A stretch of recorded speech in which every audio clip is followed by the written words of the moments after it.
Chapter 874. Duke of Loyalty, you won't kill our general, right? Are you just testing him? Lu Duo, who was tightly tied up, struggled to get up. Even though there were two mercenaries who wanted to hold him down, he still managed to break free from their obstruction and jumped toward Yang Chendong while shouting. I know you. You're called Lu Duo and you can be considered a fierce general. To be honest, a person like you following Fan Yuhai is like casting pearls before swine. Your general has angered me time and time again, so he must be killed. It's useless for anyone to plead for mercy. On the other hand, if you want to live, you can loudly beg for mercy. Perhaps I will give you a way out. Yang Chendong, who was already far away, suddenly stopped and then turned around to look at Lu Duo. After saying this, Yang Chendong did not wait for Lu Duo to reply. He had already turned around and walked toward Fan Yuhai, who was kneeling and begging for mercy. At this moment, Tuoya was already prepared to raise her blade. However, she felt that someone was walking toward her from behind. She habitually turned around, and when she saw who it was, she frowned and asked, "What? Or God, are you going back on your words? What a joke. I already said that you can punish this person however you want. Even if you let him go now, I won't say no. You can do whatever you want." Yang Chendong shook his head and then walked past the kneeling Fan Yuhai. This person was indeed capable, but unfortunately his character was too bad. Moreover, he was born with a rebellious nature. He would definitely not put this kind of person in an important position. Yang Chendong walked away. Behind her was still Fan Yuhai's horse shouting. However, it quickly quieted down. Tuoya raised her blade and a large head flew into the air, ending the life of the so-called Jiaoji Kingdom's famous general. Fan Yuhai was killed just like that. Tuoya was finally no longer nervous. She squatted on the ground and cried bitterly. It was still Yang Chendong who walked over and handed over his handkerchief. Wipe it. The dead cannot be brought back to life. If Suda Khan's spirit is still alive after his death, he should be very gratified now. He took the handkerchief from Yang Chendong. Tuoya's cries became even louder. Yang Chendong didn't try to persuade her. This should be the last chance for a daughter to vent. Sometimes crying was better than holding it in. She cried for another quarter of an hour. When Tuoya's eyes were swollen, she stood up with the help of General Nari Song. Then the general's voice sounded by her ear. "Princess, the Khan's vengeance has been avenged. Sahaba has also been defeated. The situation in the grasslands is gradually becoming clearer. I wonder if you have any thoughts." Then the general must have something to say. "I'm listening." Tuoya, who had gradually regained her calmness, seemed to have matured a lot in that instant. Na Raizong began to stutter when he was asked this question. "General Na, you are the person I trust the most now. If there's anything you want to say, just say it. Even if you say something wrong, I won't blame you because I know that you must have my best interests in mind." Tuoya said in a comforting manner. Bawin had died in battle. Only Na Raizong had been by her side. Even when faced with Sahaba's threat, he didn't take a step back. This kind of person was still worthy of her trust. Na Raizong seemed to be moved by these words. He nodded heavily. "Princess, since this is the case, I will speak the truth. I think you should think about your own future. The Khan is dead. If his spirit is in heaven, what he wants most is for the princess to live a happy life. He hopes that there won't be any more wars in the Mongolian grassland in the north of the desert. Right now there's such an opportunity. We should seize it." "Seize it? Then the general can just say it. Tuoya is waiting to be taught. A girl will eventually have to get married. Why don't the princess marry the Duke of Loyalty? With his protection, the war in the Gobi Desert will definitely end quickly. Only in this way can we win a big development. I still remember that the princess was very envious of the people of the grasslands in the beginner city a few days ago. Now is the opportunity." Na Raizong simply said everything. As a person who was highly valued by the Khan, and as a person who had received great kindness from the Khan, he felt that he had to say these words. This was the true repayment of the Khan's kindness. Wait. Tuoya didn't expect Na Raizong to say such words. For a moment her mind wasn't clear enough. "Then the general, what do you mean? Why must I marry the Duke of Loyalty?" From the bottom of her heart, Tuoya didn't dislike Yang Chendong. Even if they were enemies, it was also because of the situation at that time. Not only that, she also liked Yang Chendong in her heart. However, because of her identity, she had been suppressing this feeling in the bottom of her heart. Now that Na Raizong suddenly pointed it out and even promised to be righteous, she didn't understand why it would be beneficial to the entire Gobi Desert once she followed the war god. Na Raizong made use of this opportunity to speak his mind. Princess, we all know the combat power of the mercenaries. If we were to fight with them, what do you think the chances of winning are? I'm afraid it's not even 50%. If we don't handle it well, the Gobi Desert Mongol branch will no longer exist in the grasslands. If we are not friends, we are enemies. For the sake of the people of the grassland tribes, we should also join forces with the mercenaries. The best way to join forces is through marriage. This way we can ensure everyone's safety. Although this is a little unfair to the princess, but from now on the people of the grasslands will definitely be grateful to you. Moreover, the Khan also had such thoughts and wishes before he died, so even the dead Khan had such thoughts. I need to think about it. Tuoya shook her head and didn't make a decision immediately. Although the girls of the grasslands were more straightforward, they would still blush when it came to their own marriage. Tuoya didn't reject at the first moment, which gave Na Raizong hope. Okay, since that's the case, I'll go and talk to the war god. Princess, please wait for the good news. After saying this, Na Raizong strode away. Looking at his leaving footsteps, Tuoya wanted to ask him to stop. However, she didn't know why. She opened her mouth several times, but some words just couldn't come out. Yang Qindong had already walked into the main tent. He was waiting for Tuoya to thank him, and at the same time he wanted to tell her about the situation in the grasslands. Since the mercenaries were here and there was such an opportunity, it would be a great loss if he didn't get some benefits.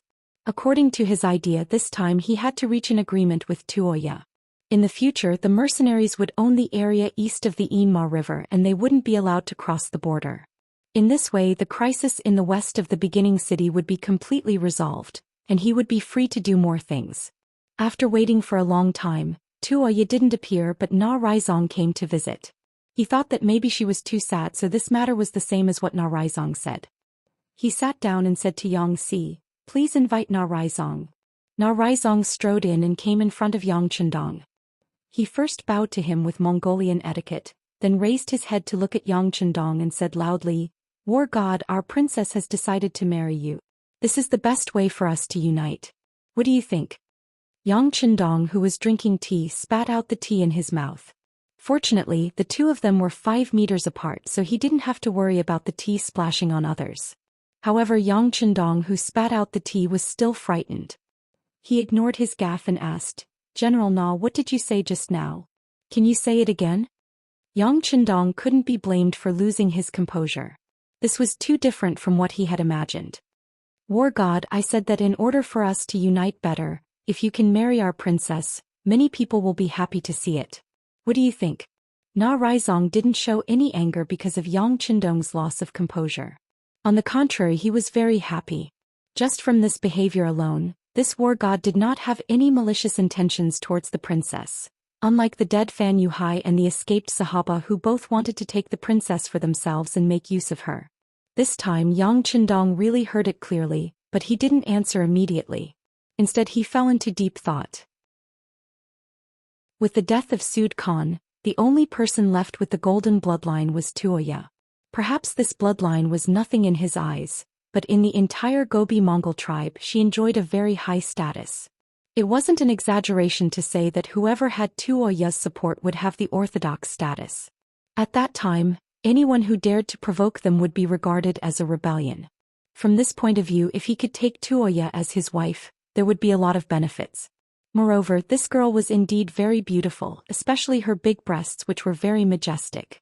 However, Yang Qindong had to admit this fact. Not only did he get a beauty, but he also had enough ingredients to stand on the table. Just from this point of view, marrying Tuoya would only bring him more harm than good.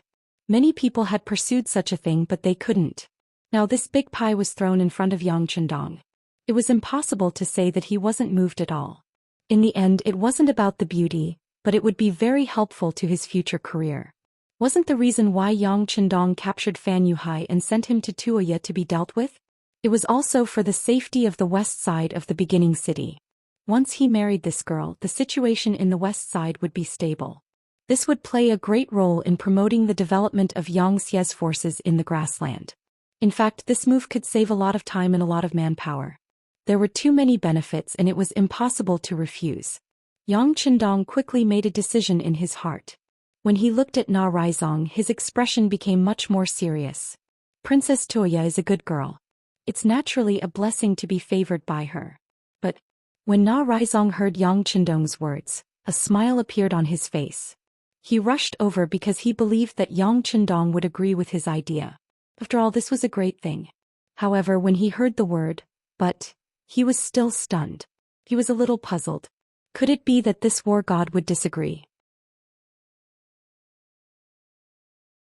Chapter 875. Under Na Raizong's suspicious gaze, Yang Qindong continued, "However, I already have 5 wives and there's still one that hasn't been married. If the princess marries me, she'll be my 7th wife. Wouldn't that be too unfair for her? If the princess is unwilling because of this, I won't be angry, nor will I attack you. As long as you're willing, we can still redraw the line and live in peace."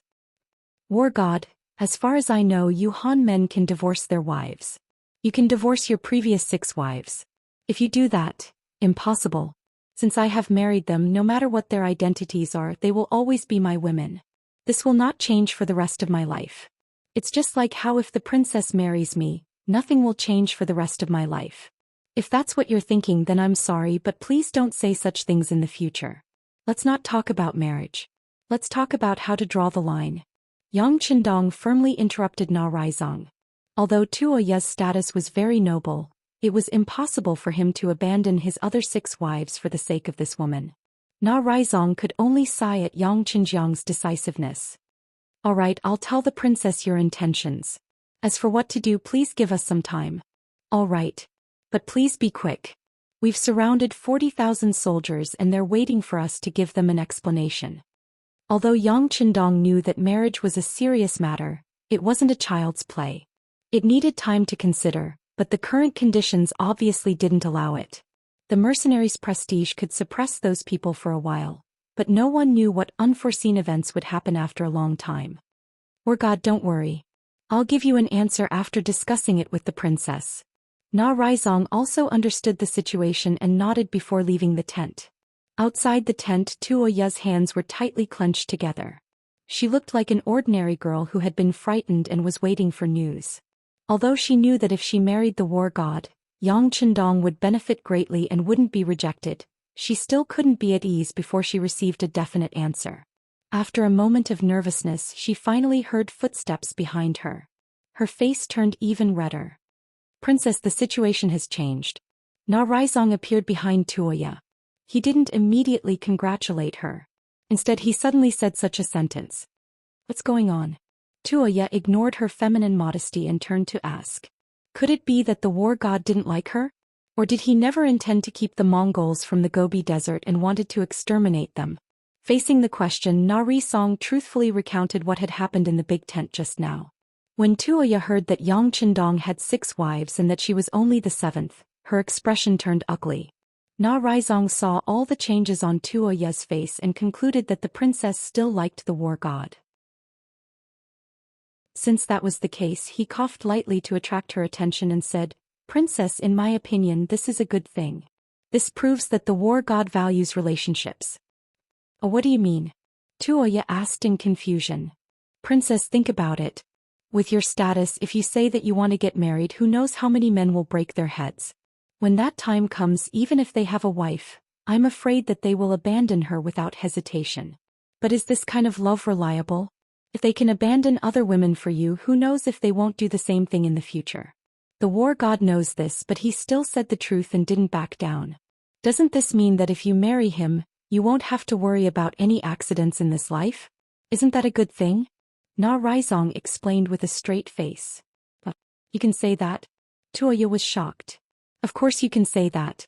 In fact, with the war god's fame, whether it's on the grasslands or in the prosperous Great Ming dynasty, there should be countless women who want to marry him. But until now he only has 6 wives. This shows that he has never been blind when it comes to choosing women. Now that he's telling us this in advance, it proves that he's magnanimous and honest. How can a man like this not be reliable? Not to mention, if he wanted to, how many women wouldn't he have? Why is there a need to restrain yourself like this?"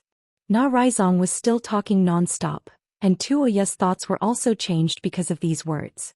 It was as if the image of a perfect man had appeared in front of her. If she gave up because of this, it would definitely be the biggest mistake in her life. Alright, I'll go see him. I want to have a chat with him. Tuoya finally made a decision. She didn't care about how many wives Yang Chendong had. She cared more about whether this man cared about her or not. Tuoya and Na Raizong arrived outside the tent together. Yang Si had been waiting for them and directly led them into the tent. At this moment Yang Chendong was also sitting precariously, but for some reason he was more nervous than usual. After entering the tent, Na Raizong took the initiative to retreat to the side and stood together with Yang Si. He completely handed over the initiative to Tuoya. War God, are you really not willing to give up your wives for me? You should know that I have the bloodline of the Golden family. If you marry me, the entire Mongol desert will listen to your words, listen to your orders, listen to your... Don't say any more. I won't give up on them. Yang Chendong directly interrupted Tuoya. Although it was a little heartless, it was also very decisive. This was his bottom line. He would not allow anyone to provoke him even if there were great benefits in front of him. After being rejected on the spot, Tuoya's expression flashed with a hint of melancholy. Yang Chendong also sighed in his heart. He knew that it was very likely that things would fall through, so he simply gave up the idea of a marriage alliance. He wanted to use this opportunity to negotiate the border between the two sides. Just when he thought that the matter had come to an end, Tuoya suddenly said, "Oh war god, your loyalty is admirable. I'm also moved. I'm willing to be your woman. For the future of the tribe, I'm also willing to cooperate with you. I'll listen to everything you say in the future, but I have one more condition." What condition? Yang Chendong, who was surprised, was no longer as calm as before when he encountered anything. He was really shocked by Tuoya's words. However, when he thought of the condition, he instinctively became more careful. I want you to give me a city that's about the same size as the first city. It will be built here to benefit our Mongol desert tribe. Tuoya opened her mouth and said very seriously, "Build a city?" Yang Chendong was stunned by this request. Narisong took half a step forward and explained, "A while ago I accompanied the princess to the first city and was attracted by the prosperity there. The Mongolian people living there were very happy. The princess said that she hoped that one day the Mongolian tribe in the north of the Gobi Desert would have a city like this, where the people could live freely. When danger comes, there would be a place to hide." That's right. This is my wish. It can also be considered as a dowry for you to marry me. Do you agree? Tuoya looked at Yang Chendong with a serious expression. At this moment her heart began to beat faster, as if she was afraid that Yang Chendong would shake his head. Although she also knew that building a city would require a lot of financial and material resources, she still made such a request. In her opinion, if the other party did not consider this condition, then perhaps he really did not like her. There was no need for her to stay here. To Tuoya and Na Raizong's surprise, Yang Chendong did not even think about it and nodded directly. "Okay, build a city. Build a city that's about the same size as the first city and name it North Desert City. But I also have a request. From now on there are no Mongol desert tribe in the world. They will be unified under the jurisdiction of the mercenary army. If you agree, I will agree to your request." The reason why Yang Chendong agreed so readily was not because he was hot-headed, but because he originally had such an idea, but he thought that the time had not yet appeared. Since Tuoya took the initiative to mention it, he pushed the boat with the current and agreed. It was the best of both worlds. "Okay, I agree." Tuoya was also straightforward. Knowing that her father was gone, if no one had the courage to stand up now, the entire Mongol desert tribe would be in a state of disunity. It was only a matter of time before they would be conquered. Since that was the case, it was better to give it to the mercenary army. At least they could protect their own people with their strength. Things went unexpectedly smoothly. Yang Chendong and Tuoya were also unexpectedly generous. The matter was settled. Next, Yang Chendong walked down from the chair and reached out to hold the hand of Tuoya, who was blushing. The two of them walked toward the place where the tribal leaders were still waiting for the news. It had been more than 2 hours since Tuoya had left, and these small leaders were already somewhat impatient. However, when they considered the fact that the nearby area was full of well-organized and murderous mercenaries, they had no choice but to suppress their temper.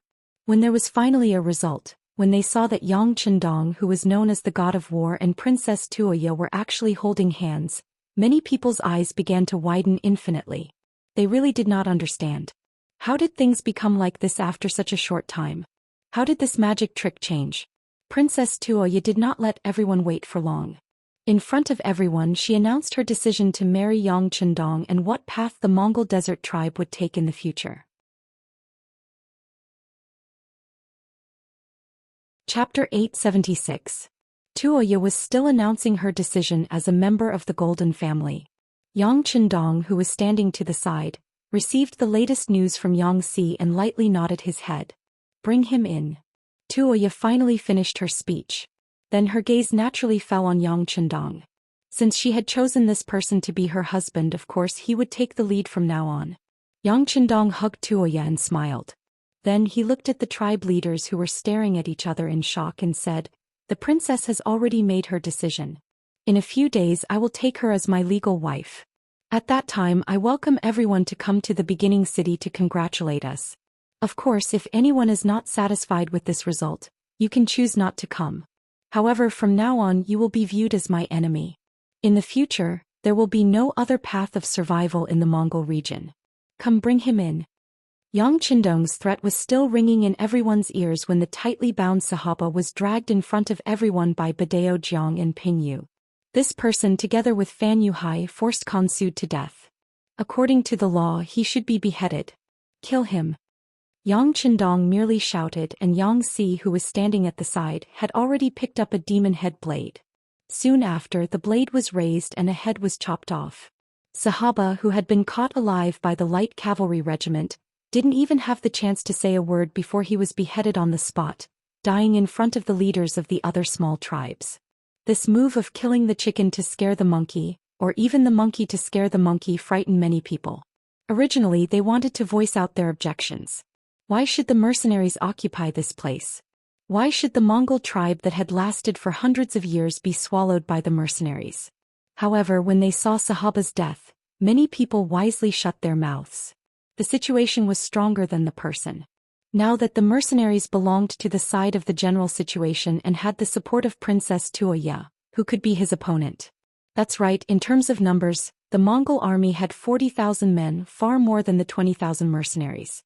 However, there were too many factions among them and it was impossible for them to be united. Furthermore, everyone was worried that if they jumped out first, they would die miserably and be targeted. Therefore, even though Sahaba had died right in front of them, not a single one of them dared to resist or protest. No one said anything. Yang Chendong's face was like a spring breeze as he said, "All right, since that's the case, I'll take it that you all agree to this decision. In order to express my desire to marry Princess Tuoya, I will soon build a city, North Desert City, at the place where the great battle just took place, Balsi and Tan, the temporary capital built at the end of the Yuan dynasty.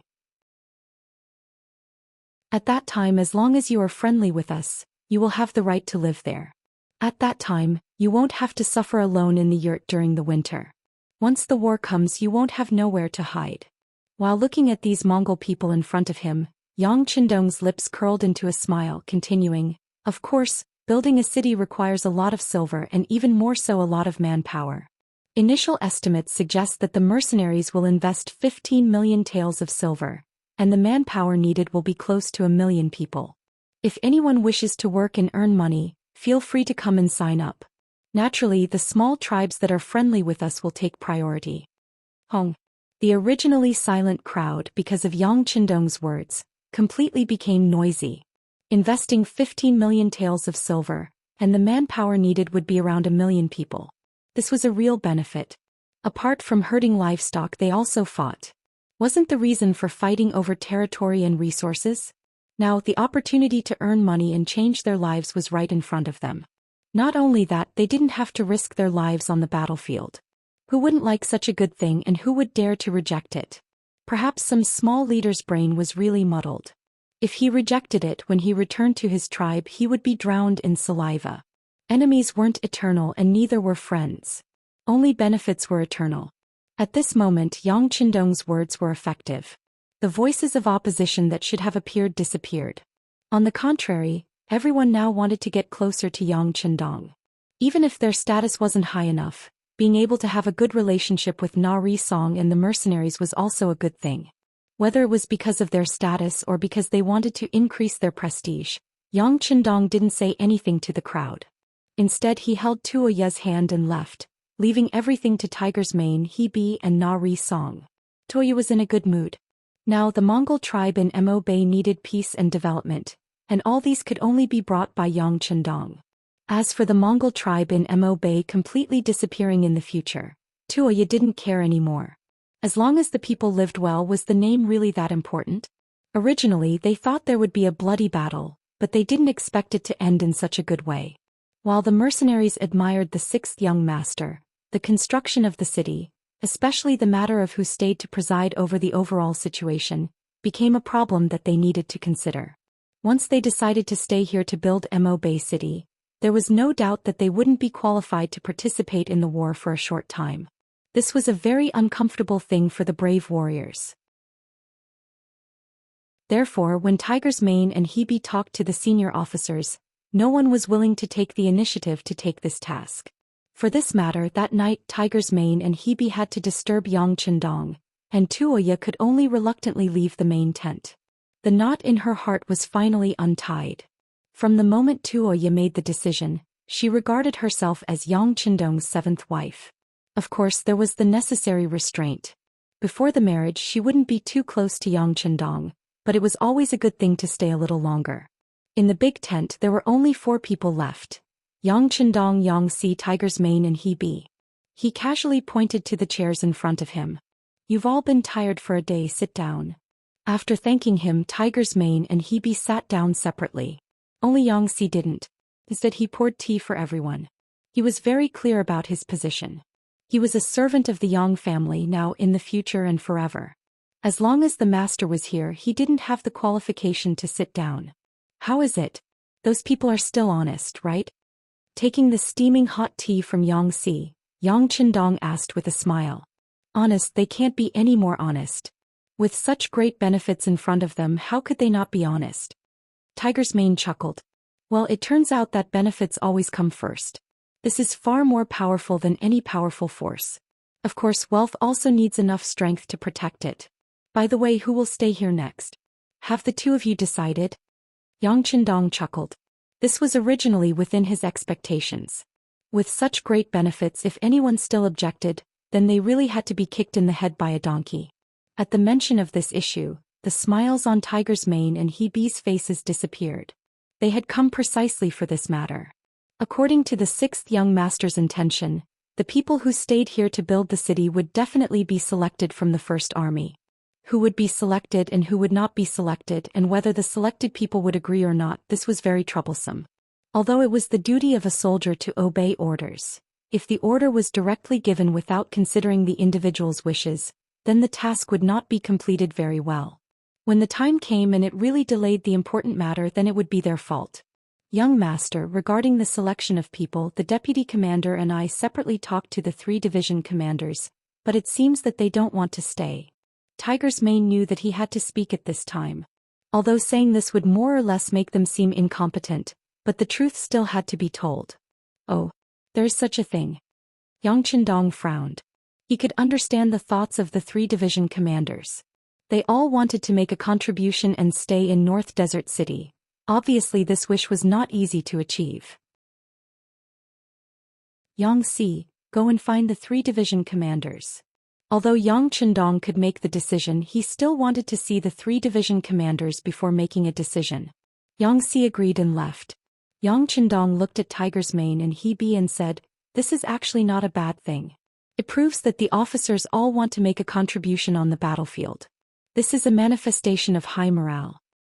Yes. Tiger's Mane and Hebe nodded repeatedly in agreement.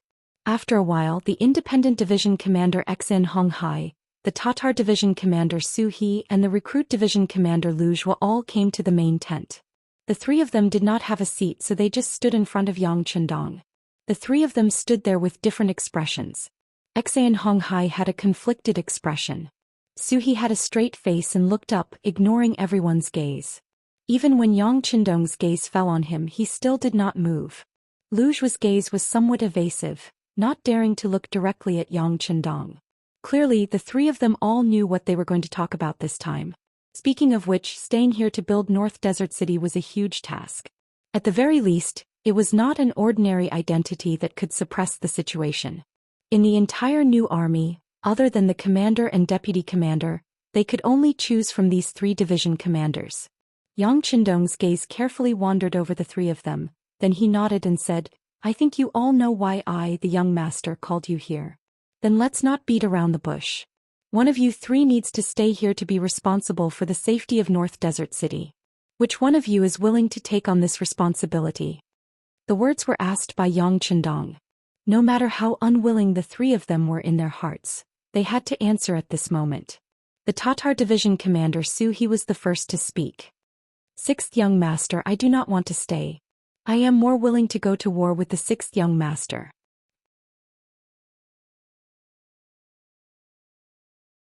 Chapter 877. It was very straightforward and decisive. It could be seen that Su He had made up her mind. Yang Chendong couldn't say anything to blame him. Instead, he looked at the other two with a questioning gaze. Recruit Division Leader Lu Zhuo finally opened his mouth under the scrutiny. "Sixth young master, I don't want to stay either. I still want to learn more about war. If there's an opportunity like this in the future, I might choose to stay, but now..." Lu Zhuo rejected him in a tactful manner. He was giving Yang Chendong face. However, it was hard to express his unwillingness to stay. It wasn't clear whether Yang Chendong was angry or not. After saying that word, his gaze fell on the last person, Xin Honghai. Xin Honghai was a person who handled matters calmly and had good personal ability. This was also the reason why Tiger's Mane had taken a fancy to him and transferred him to be the deputy division leader of an independent division. Reality proved that this decision was correct. When Tiger's Mane didn't have time to manage the army, this person took on most of the responsibilities and never caused any major problems. Therefore, when Tiger's Mane was promoted by one rank, he was also promoted by half a rank and became a division leader. He was the kind of person who was lucky and had a prosperous career. Now he didn't express his opinion. Therefore, when Yang Chendong's gaze fell on him, he hesitated even more.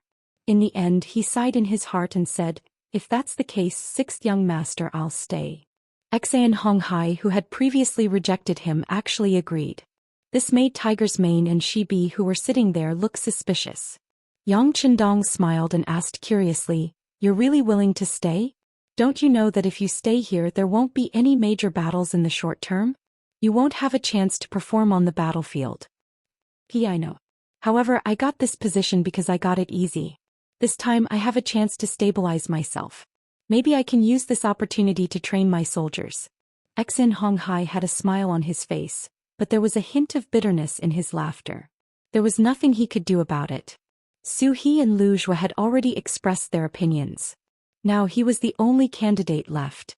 If he didn't agree, wouldn't that make things difficult for the sixth young master? Thinking that everything he had now was given to him by the sixth young master, he couldn't do such a thing. He could only bite the bullet.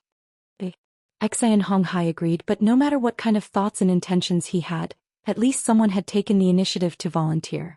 Yang Chendong nodded with satisfaction. Even so, from now on, the independent division would not be under the leadership of the new First Army. It would become the independent division that guarded the Mobe dynasty. The commander would be Xin Honghai, and the deputy commander would be Narisong. The Tatar division of the new First Army will be expanded from the original 10 battalions to 20 battalions. The new recruit division will be expanded from the original 15 battalions to 20 battalions. The immediate regiment will be expanded from the original 5 battalions to 10 battalions. The light cavalry regiment will be expanded from the original 5 battalions to 20 battalions and 2 immediate companies. The reconnaissance battalion will be expanded from the original 5 battalions to 4 battalions. Considering that the heavy equipment is still being built, the number of the heavy cavalry regiment will remain unchanged. So, I calculate that the number of the new First Army will be increased from the original 24,800 people to 27,200 people now, which is an increase of more than 2,000 people. Hee. Listening to Yang Chendong's arrangement, Tiger's Mane, Shibi and others all laughed, especially Su Mang and Lu Zhuo. The number of people they brought with them had increased from the original 6,100 to the current 8,100, which meant that the strength of the new First Army had increased a lot. However, such laughter did not last long. Then, with another sentence from Yang Qindong, everyone was stunned. The independent division also needs to be expanded. The required personnel will be selected from the Mongolian tribes in the Mobe dynasty.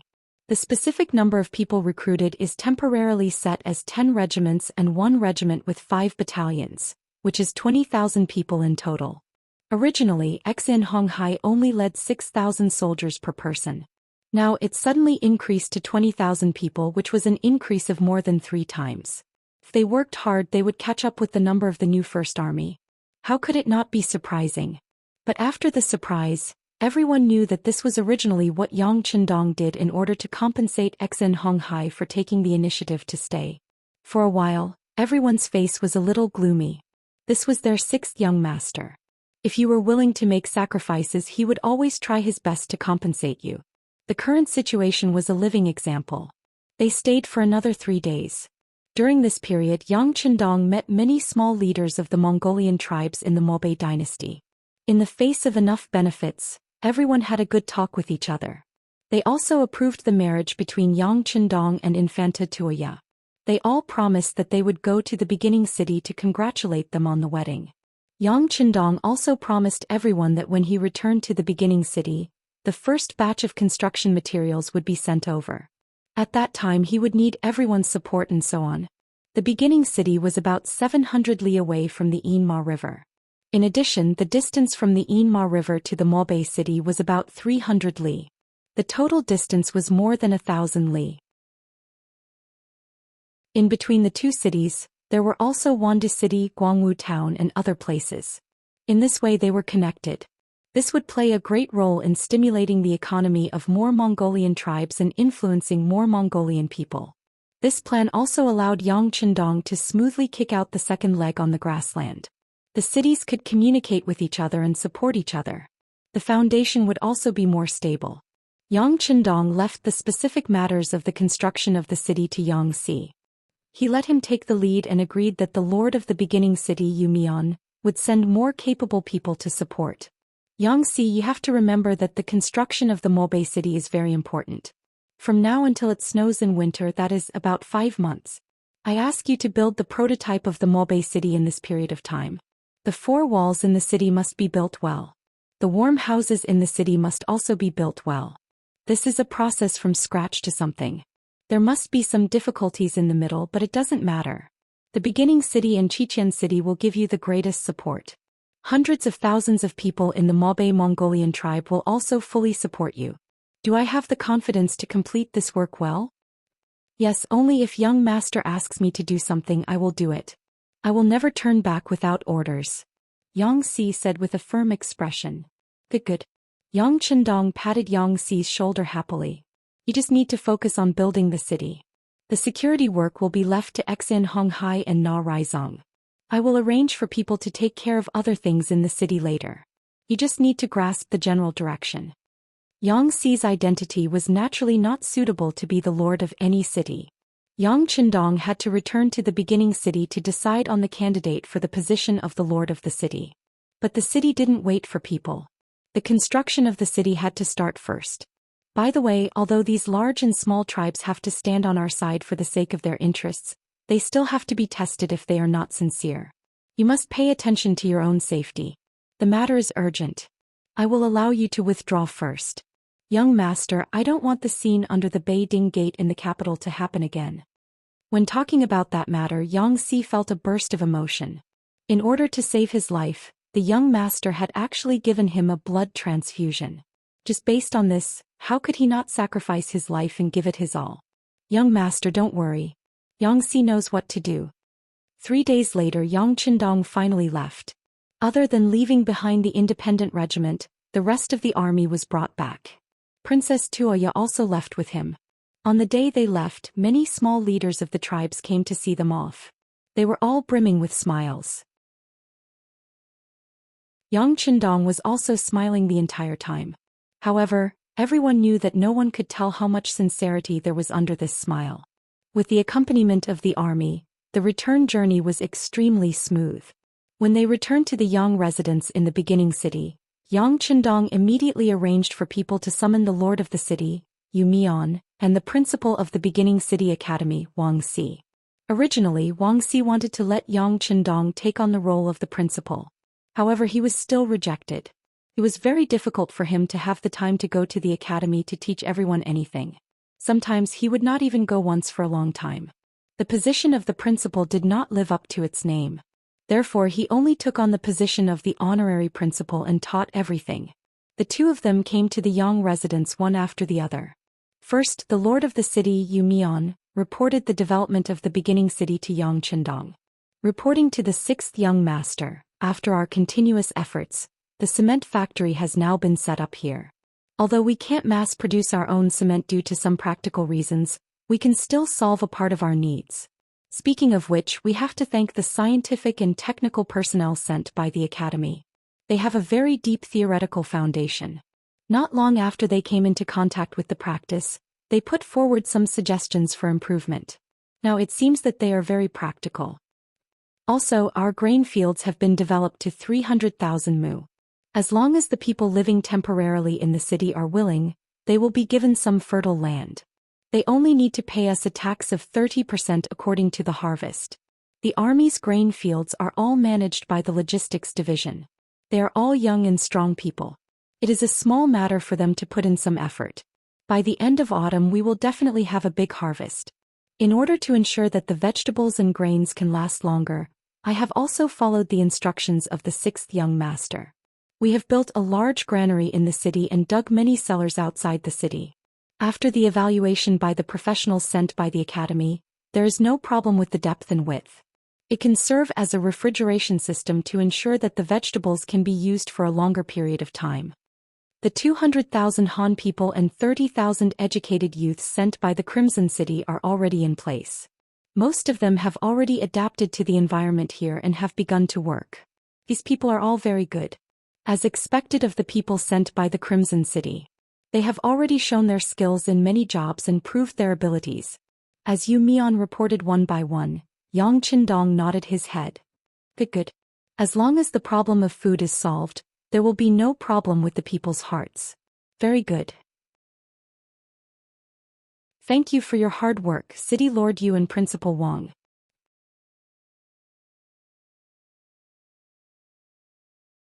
Chapter 878. Sixth young master, thank you for your hard work. The two of them were naturally overjoyed after being praised. Taking this opportunity, Wang Si stood up and said, there are more and more young people who want to apply for the academy. Among them there are many Mongolian youths. Sixth young master, what do you think? At the beginning of the academy, there was a rule that non-Chinese were not allowed to enter the academy. However, this was the grassland and the majority of the population was Mongolian. Now that they saw that the people who came out of the academy were very respected and all of them were very capable, many of them wanted to study hard and change their lives. Now that he looked at it, that rule was no longer appropriate. Yes, this rule can be changed appropriately. If you want to study, you have to go through a background check first. At the same time, you have to be recommended by the senior personnel. If there is a problem, the recommendation will be responsible for the rest of your life. After the background check, you can go through the interview and assessment. Those who are smart and intelligent can be considered, but the proportion must be low.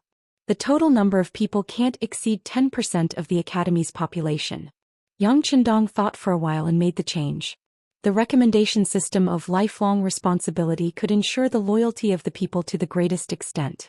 It was not just that after the recommendation, if there was a problem, the recommendation would slap his head and say that he had misjudged the person. That was absolutely not allowed. In short, the bureaucratic idea would not work for Yang Chendong. Since you are paid well, you have to work hard. If you don't want to work hard, you can withdraw from the senior personnel and be an ordinary person. This rule seemed to be a little harsh, but only Yang Chendong knew that if he couldn't do this at the beginning, it would only become harder to lead the cadre. One day it would not be impossible for the cadre to collapse. Wang Si nodded in agreement. Although it was only 10% of the grassland quota, it was enough to stop some people from talking. By the way, sixth young master, some of the old students and even the old teachers, they feel that they have learned a lot of theoretical knowledge. Now their minds are filled with combining theory with practice. They want to do some practical work. What do you think? That's good. Combining theory with practice is the right way to go. In this case, I have something to tell the two of you. After the beginning of the city, I have decided to build another North Desert city 300 miles west of the Yinma River, which is on the old site of the temporary capital built by Balsi and Tan at the end of the Yuan dynasty. In this way, it can correspond to the beginning of the city and our power and influence will be greater. The construction of a new city is a complicated and tedious matter. There are many professionals needed, such as architects, the staff of the new city lord's mansion, market managers, the establishment of Mo Bay College, logistics, medical treatment, food supply, and the reclamation of fertile land like the first city. I have already checked that there is sufficient water, the land is not bad, and the place is large. It is feasible to get millions of mu of land. Do you have any suitable candidates? Regarding the issue of building North Desert City, although there were some rumors, there had never been an official document. Now that Yang Qindong had mentioned it, it was equivalent to giving everyone a confirmation. This was actually what Yu Mian and Wang Si wanted to find out.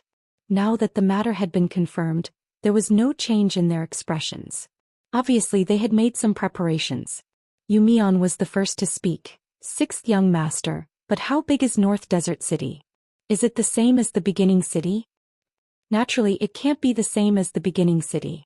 Whether it is its geographical location or as the first city on the grassland, the role and political status of the beginning city are incomparable to other cities. Of course, this doesn't mean that the area it occupies will be smaller, but its political status will be lower. As for the area of the city, I think it can be bigger.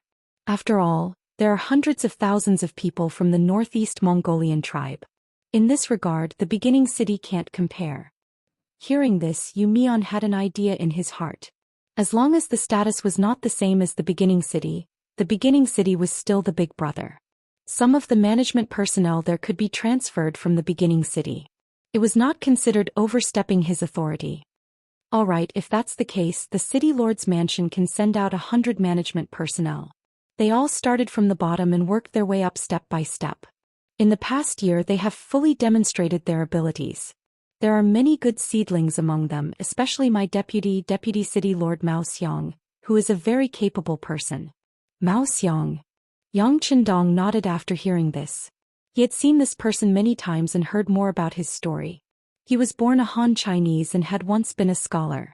However, because of the war in the place where he was brought to Crimson City by Leng Song, who had gone to the south of the Great Ming Dynasty, which had not been divided at that time. This person was actually interested in Leng Feng and worked hard to exercise his body. He failed the first assessment but succeeded the second time. Unexpectedly, he was then chosen by the new city lord of Crimson City, Yu Qian, and transferred to the city lord's mansion to work. After that, he followed Yu Mian to the beginning city and performed very well. Thinking about it, if his performance was mediocre, how could Yu Mian stand out to recommend him? One had to know that this recommendation was lifelong. In other words, if there was a problem with Mao Xiang in the future, Yu Mian would have to take responsibility.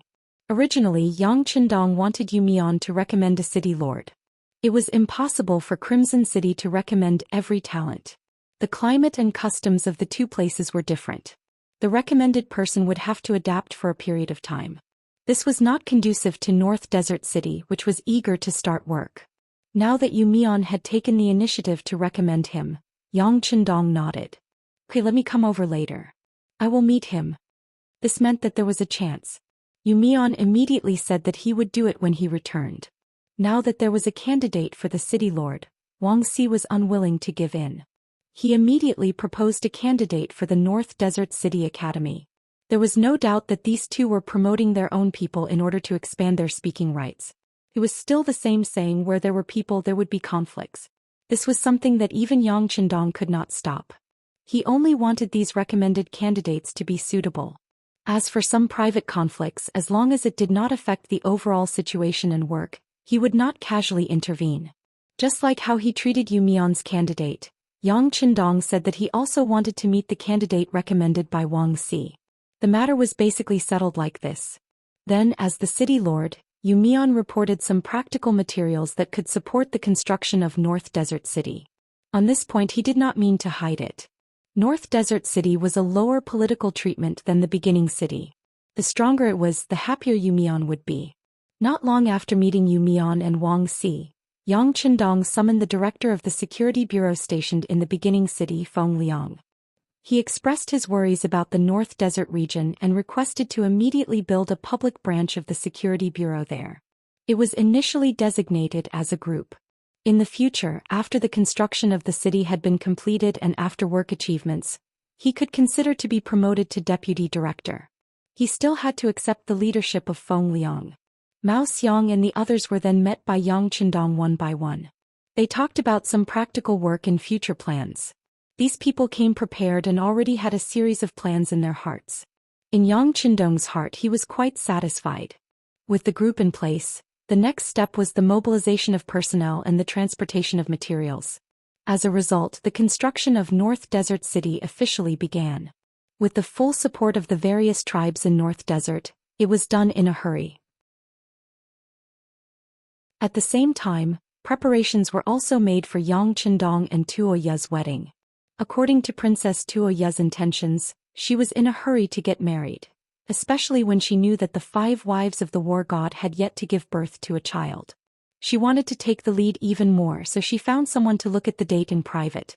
It was set to be the 1st of the 7th month, more than 20 days later, for her wedding with Yang Qindong in the origin city. In order to expand the influence this time, Tuoya personally asked for instructions from Yang Qindong. When the news was released, she also claimed that on that day, the war god would be established with the title of Heaven Khan and completely inherit the ruling power of the entire North Desert Mongol tribe. When the news came out, all the forces in this area were shocked. First of all, the small leaders of the North Desert Mongol tribe. Although the title of Heaven Khan was not discussed with them before, it made them unhappy. However, considering the practical benefits in front of them, the construction of North Desert City had already begun. The workers here were all paid daily. The shining silver fell into the hands of the people of the tribe just like that. They had already won a large number of people's hearts. Even if they wanted to come out and stop it now, it was impossible, so they could only let it go. Not only that, on July 1st, they also had to consider going to the beginning city and take out their gifts to show their loyalty. At the same time, Shi Wanshan, who was currently in Talu City, also received the news. He was currently in charge of the Xian residence and the commander of the capital department of Wanquan. In his study he sat quietly for a long time. Yang Qindong was actually going to receive the title of Heaven Khan, and at the same time take over the entire North Desert Mongol tribe. Because his wife was Princess Tuoya, their children would have the golden bloodline of the Mongol tribe. One could imagine their appeal in the future. All these things made him very anxious. The more Yang Qindong's power increased, the greater the pressure on Baiming. It could be imagined that if this kind of power was allowed to grow, it was likely that in the near future, a powerful enemy would appear in Baiming. Unfortunately, Baiming's imperial court seemed to have chosen to turn a blind eye to this situation. The new army that the imperial court was currently training was prepared to unify the great Ming dynasty. They were preparing to attack the southern Ming dynasty. This was the policy of the higher-ups. Shi Wanshan's words carried little weight. The only thing he could do was to be on good terms with Yang Qindong as much as possible and maintain the normal situation in the northwest. Shi Wanshan quickly made a decision. He would submit a memorial to the imperial court to ask if he could represent Baiming in congratulating the Duke of Zhongdan on his wedding. Since he could not fight, he could only think of a way to be on good terms with him.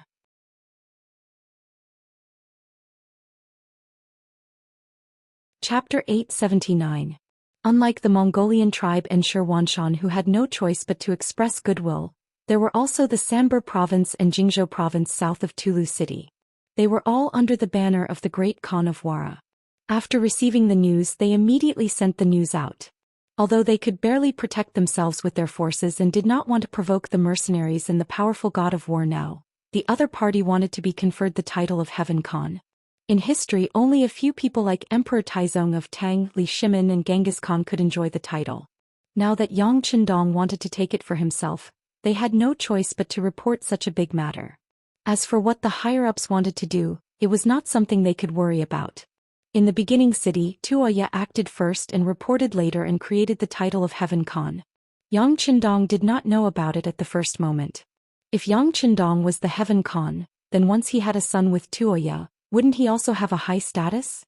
On this point Tuoya had her own selfish motives. Yang Qindong was well aware of this point, but he did not point it out.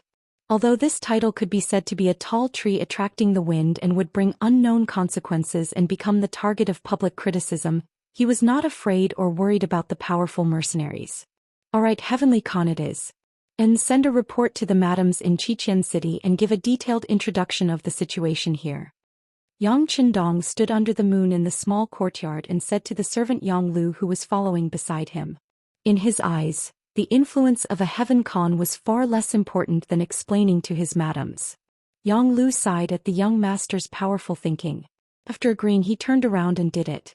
The god of war, the Duke of Loyalty of the Great Ming, the messenger of Tingri Heaven, the future Heaven Khan of the grassland was going to marry the princess of the Golden Family. This news quickly made the beginning city boil with excitement. The people in the city who had benefited from it hung red lanterns in every house, and the entire street was cleaned up. They expressed their congratulations to Yang Qindong in this way. As the day approached, more and more people rushed to the beginning city to watch this grand ceremony. Among them was Chief Commander Shi Wanshan, who had received the imperial court's reply and had come to the beginning city to express his goodwill. Therefore the inns in the city were overcrowded. Some people also took the opportunity to clean up their houses to entertain the guests. During this period they made a small profit. Although the beginning city's city lord's mansion to collect taxes, compared to the profit, the people were still very happy. If there were happy people, there would be some people who were unhappy. For example, Tua Buhua who received the news. Yang Qindong's appearance changed history, and also changed the trajectory of some people's lives. Tua Hua was one of them. Tua Buhua's full name was Buer Tua Buhua. He was betrayed by his younger brother Agar Dorji and defeated by Yeshen. However, he was still alive. Not only that, because Yeshen's main goal was to deal with the Baiming Datong prefecture, he had the opportunity to develop. Now he had 30,000 elite cavalry and 50,000 ordinary cavalry. Previously Hubo was his subordinate. He originally wanted to integrate the Tatar cavalry near Tulu city to strengthen his own strength.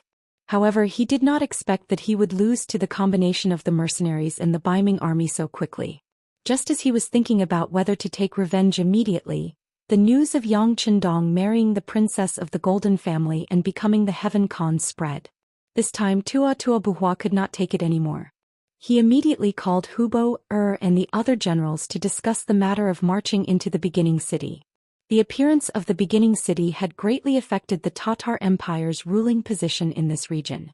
The fact that Yang Qindong wanted to become the Heaven Khan had directly affected his authority. Just these 2 points alone made them like fire and water. A battle was unavoidable. Within the huge yurt, Tua Buhua ordered Hubo, and another general Lakshan, to split into the left and right vanguards. They each brought 20,000 troops to head towards the beginning city. Munk was the lieutenant general, and he brought 30,000 elite cavalry and 10,000 Mongol cavalry to follow behind. They wanted to take down the beginning city in one battle and completely defeat the Heaven Khan. The war was just a means to continue the political appeal. Rather than saying that Tua Buhua hated Yang Qindong for calling himself the Heaven Khan, it was better to say that he took a fancy to the resources and geographical location of the beginning city. In the current beginning city, there were close to 300,000 civilians, out of which 230,000 had just come from Xian city. Perhaps some of them would quickly rush over to North Desert City, but 300,000 civilians was still a number that could be guaranteed. The first city was huge and the city was bustling. When many goods from Xian city arrived here, it became the largest trading base in the grassland. As long as one had money, one could buy many things that could not be bought outside or even things that one did not dare to think about before. Because of this, it attracted the patronage of northern Ming Nur Gandusi, the nearby Mongolian merchants, and some merchants from Siberia in the northwest. It was rumored that just the number of transactions in the city each day was a shocking number. No matter who occupied this place, just by collecting taxes, they would be able to obtain unimaginable benefits. Outside the city, there were nearly 300,000 mu of grain fields. Even during winter there was a supply of vegetables. Outside the city, there There was also the largest livestock farm in Mongolia. It was said that the mercenaries spent 3 million taels of silver to build it. There were more than 200,000 healthy horses and countless lambs. With so many resources, no matter who could hold them in their hands, they could quickly strengthen themselves and complete their goal of dominating the grasslands. Such a place naturally attracted the envy of countless people. If it weren't for the fact that the mercenaries were too powerful, they would have won many battles despite being outnumbered, causing the nearby forces to behave themselves. Otherwise, the flames of war would have been incessant every day.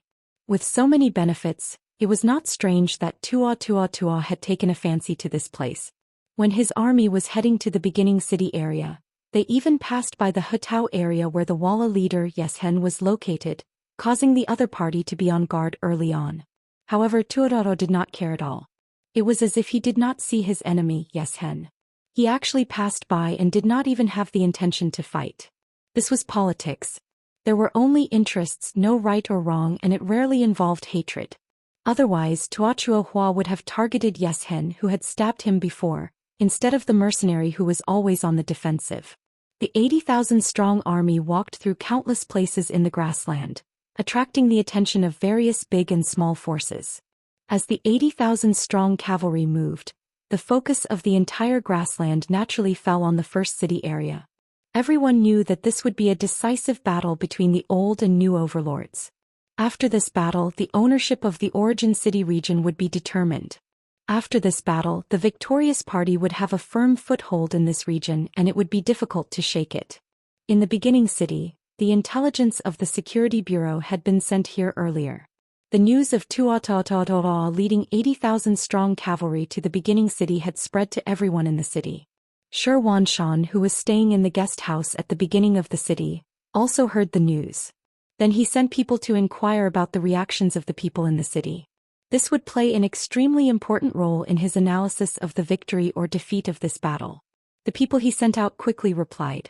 Unfortunately, the news they brought back made Xianxia very disappointed. In the entire city, there was not the slightest panic on the faces of the people. Everyone was doing what they were supposed to do. It seemed that no one took Tuo's 80,000-strong cavalry seriously. Or perhaps they had already experienced a lot. At the beginning there were 50,000-strong cavalry from the Agador tribe, then there were 40,000-strong cavalry from the Hubo, tribe, 10,000 infantrymen from the Northern Desert tribe. There were also tens of thousands of people from the Northern Desert Tribe Alliance. Each of them was aggressive when they came, but it did not take long before they were defeated and fled. Many people did not even have the ability to escape and eventually lost their lives here. On the other hand, the more the mercenaries fought, the more powerful they became. Right now it was only 80,000 steel cavalry. What did that amount to? So what if she couldn't get rid of it?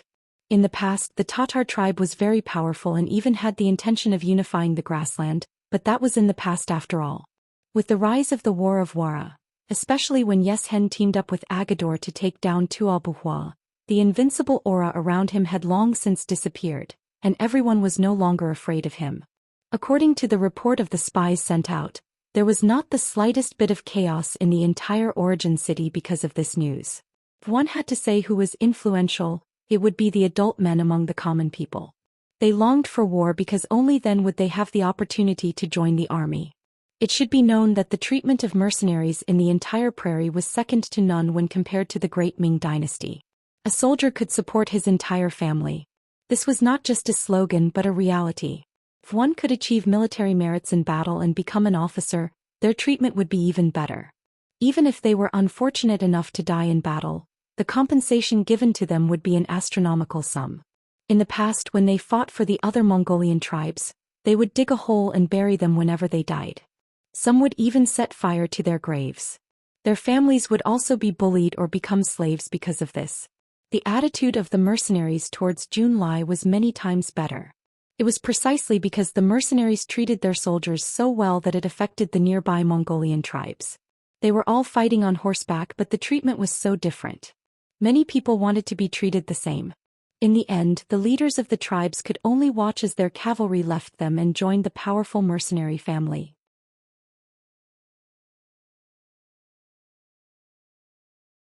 Chapter 880. Listening to the news brought back by the spy, Zhou Xian and Ning Wenfeng, who was traveling with him, both had sighing expressions on their faces. Looking at the treatment of the mercenaries and the treatment of the Baiming soldiers, it was not an exaggeration to say that the difference was like heaven and earth. The Xian mansion was slightly better. At least Zhou Xian did not deduct too much from the soldiers' wages. Most of the soldiers were still able to live a good life. Compared to some other places, the army was still mainly military households. Every year they would only be given a small amount of land and they would only collect less rent. They could not even see a fight for their wages, so why would they have to risk their lives during a war? Different people have different lives. This kind of army is far from something we can defeat unless... Ning Wenfeng sighed. Unless what? Zhou Xian asked with a glimmer of hope. Unless the mercenaries have no money and are unable to support such a huge military expenditure. Then the army may fall into chaos without fighting, and that will be our chance. It's just that the financial resources of the mercenaries... Sigh. When Ning Wenfeng said this, he sighed. There were some things that he could only think about. Not to mention other things just based on the income from the greenhouses in the winter of the first city. Who knew how much money they could earn from the fresh vegetables they sold? Zhou Xian had thought of imitating this before, but where the greenhouses came from and how much money they would need to make them were big problems. More importantly, once these greenhouses were really made, the income would belong to the officials of the Baiming Imperial Court before the Xian Mansion and the All Department could think about it. If that was the case, wouldn't it be making a wedding dress for others? No one was willing to do something that did not bring them any benefits. Zhou Xian could only dismiss this idea. Now that he heard Ning Wenfeng say that unless the mercenaries had financial problems, perhaps their opportunity would appear. He shook his head and said, "This problem will not appear for the time being. I'm afraid you already know that the mercenaries have a large military base on Wuxia Island. I think the development there is far beyond our imagination. How much money can be made from the things produced there is not something you or I can imagine." With the arrival of 200,000 Han people and 30,000 educated youths in the first city, the problem of the Xichen city was no longer a secret. Some legends about it could be heard on the streets and alleys. For example, there was an electric light that could shine at night as if it was daytime. It was something that people who had never been there could not imagine. The news was leaked and there was nothing they could do about it. After all, there were 200,000 people and no one could guarantee that they were all people who kept secrets. In addition to the temptation of spies from various parties, the news was quickly spread out. Regarding this matter, Director Feng Liang first caught a few people. After realizing that it was useless, he asked for instructions from Yang Chendong. Then the Security Bureau began to release all kinds of news. For example, there was an Immortal's aura above Xichen City, which supported the city during the day and night. For example, there was gold and silver placed on the streets of Xichen City, but no one went to pick them up. There was also news that the mercenaries' barracks in the city were about to set up cannons, but there was no space for them. Some people were simply squeezed into the sea and so on. In short, there was all kinds of news. It became more and more mysterious and more unbelievable. In the end, other than learning that the mercenaries' headquarters might be built on Wuxia Island, there was not a single piece of useful news. Zhou Xian sighed. Ning Wenfeng also could not think of any good ideas. The two of them stared at each other, sighing that they were born at the wrong time. They even faintly worried about Baiming's future. A few streets away from the guest house, the Yang Mansion, as the most mysterious and most respected existence in the beginning city, was also holding a meeting at this moment. They were discussing how to fight against Tuochuo Huohua's 80,000 troops. "Bandits, they're all bandits," one of the participants, beginning city Lord Yu Qian, said angrily. It was no wonder that he was so angry. This time Tuochuo Huohua personally led an army here. He even brought the elite of the Tatar cavalry. On the surface, it seemed that he was dissatisfied with the sixth young master's performance of being conferred the title of Heavenly Khan, but in fact, it was just an excuse for him to occupy this place by force. Everything that beginning city had now did not come from the wind. It was built with the efforts of countless people and a huge amount of money. Even now, it seemed that there were many ways to earn income in beginning city, such as business tax, local tax, house rent, greenhouse vegetables, large horse and sheep farms, and so on. In fact, there was still a huge difference compared to the investment. According to the sixth young master's earliest plan, It was already very good to be able to break even within 3 years. This was also because Beginning City was the first big city on the grassland and had many innate conditions. Once the number of cities increased, there would be some impact on each other. At that time, if one wanted to build a city to break even or even start to make money, it would probably take 5 years. So much money and effort had been invested.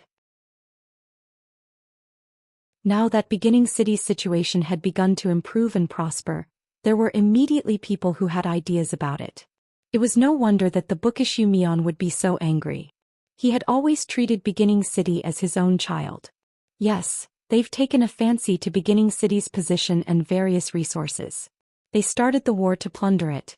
If they really occupy this place, I'm afraid it won't take long for this place to return to the desolate Alchemy city of the past. Beginning City Academy's Dean Wang Si also chimed in. Then he seemed to have thought of something and chuckled. Dean Wang, what are you laughing at? Yu Mian asked with a puzzled expression. Oh, it's nothing. I heard that there's another reason why Tuochuo Buhua wants to enter Beginning City. It's said that the 6th young master is disrespectful to Genghis Khan. They said that he once used a poem to say that Genghis Khan, the prodigy of the generation, only knew how to shoot a big eagle with a bow. They said that this was the 6th young master's metaphor, that their ancestor only knew how to shoot birds with a bow. Haha. At this point, Wang Si could no longer control himself. He could not help but hold his stomach and laugh out loud in such a serious meeting. Not only him but many people in the meeting also laughed at this moment. The original meaning of this was that the 6th young master said that Genghis Khan was brave but not astute. However, it was interpreted this way. However, it did not seem to be wrong on the surface. Yang Qindong, who was sitting at the head of the table, also chuckled. Then he gently raised his right arm. Immediately, the meeting became incomparably quiet. Alright, there's no need to talk about robbers. I've said long ago that in this world, sometimes it's useless to reason. In the end, it still depends on who has the biggest fist. That's the hard truth. As the saying goes, we'll deal with whatever comes our way. Since Tuochuo Buhua wants to court death, we'll fulfill their wish. Tiger's Mane, how's the training of the new army going? Tiger's Mane, who was the only one with the rank of Major General, stood up. Young master, the situation is very good. The general trend is irresistible. Nowadays, there are too many young men from the grasslands who want to join the mercenary army. This is where the pressure lies. It's not easy to join the army and occupy a spot. In order not to lose it, all the soldiers are working hard to train. No one dares to be lazy for fear of being squeezed out by others. Good, it's best to be able to train independently. Only if you're truly willing can the trained army be a strong iron army and invincible army. Yang Qindong nodded in satisfaction after hearing this. Then he looked at Beta Persei on the other side and asked, how's the logistics division? How many recruits are training now? How many captives can be sent to the battlefield immediately? How many reserve soldiers are available? Young master, the logistics division now has 10,000 recruits training. In half a month, the first stage will basically be over. In another month, most of the training procedures will be completed and they can be considered to officially enter the army. There are 15,000 captives, all of whom are the kind who can fight on the battlefield at any time. In the reserve, there are 10,000 young men from the grasslands. Usually, they mainly focus on learning Chinese and writing. At the same time, they are also responsible for reclaiming grain fields and doing construction work in the city.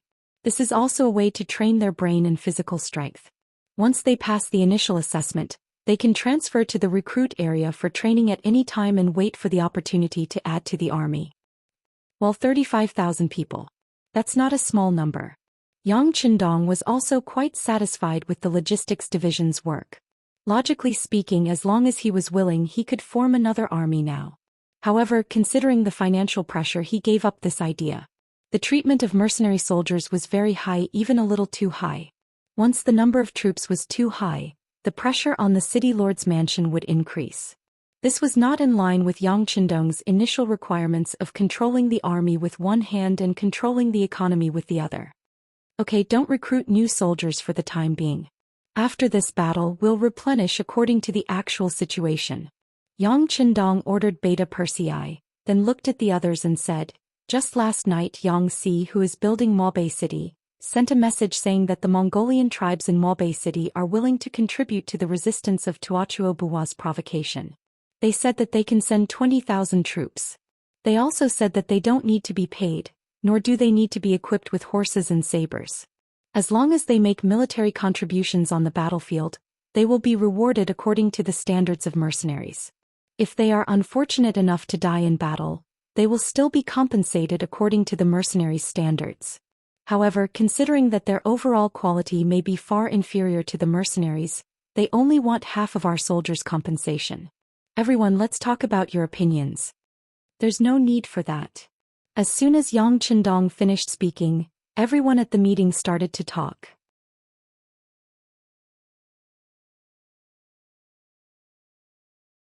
Chapter 881. Other than Yu Mian, Wang Si and Feng Liang who held authority in certain areas, those who were qualified to participate in this meeting were the backbone of some divisions and regiments. Seeing that a big battle was about to be fought and the time to gain merit had arrived, it would be strange if they didn't like someone who suddenly wanted to take a share of the loot. All the officers were talking at once. Yang Qindong smiled but didn't say anything. He only held his tea and slowly drank it. His gaze would occasionally look at the faces of the other officers, observing their every move. Among these people there was one person who had a very special status. He was Fan Yuhai's former subordinate, Lu Duo. In the battle, Fan Yuhai and Zhang Meng had both died, leaving only Lu Duo behind. It had to be said that this person was also a staunch person. He tried to commit suicide several times, but was always found and saved under the special protection of the mercenaries. After this matter was reported to Yang Qindong, the two of them had a long talk. Lu Duo, I know you hate me and don't want to serve in the mercenary army, but I think you must be more curious about why Fan Yuhai lost to me. I'll give you a chance now. You cannot be considered a mercenary, but some meetings allow people to participate. You can watch all of this as a third party and find your answer. If one day you find your answer and still want to seek death, then I won't stop you. How about it? After this conversation, Lu Duo appeared in this meeting with a transcendent status. He had seen everyone's performance just now. When he heard that someone wanted to gain merit, although he didn't say anything, he agreed in his heart. Since the battle was imminent and the military merits were in front of him, why would he let others do it? This was equivalent to snatching meat from his bowl. If he was a regiment commander or even a division commander, he would definitely oppose it. Not only did he think this way, but he also thought that Yang Qindong also had the same thoughts. He even guessed why this person would bring up this matter. He must be using this to tell everyone that there were many troops who wanted to participate in the battle.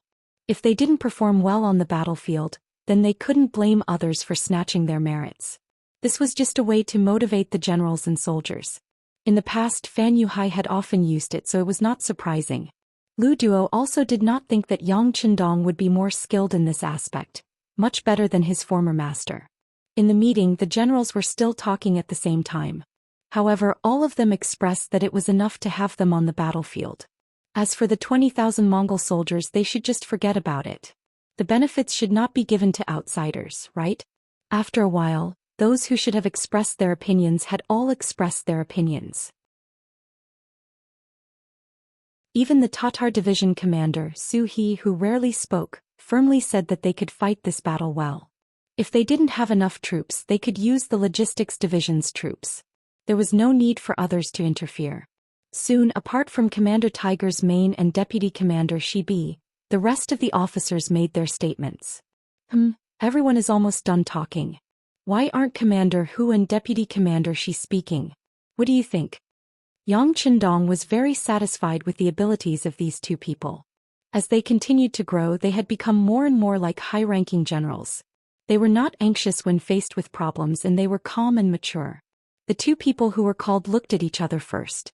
Then Tiger's Mane, as the representative, smiled and said, "Young master, since you said so, you must have thought about the overall situation. We will listen to you." Good.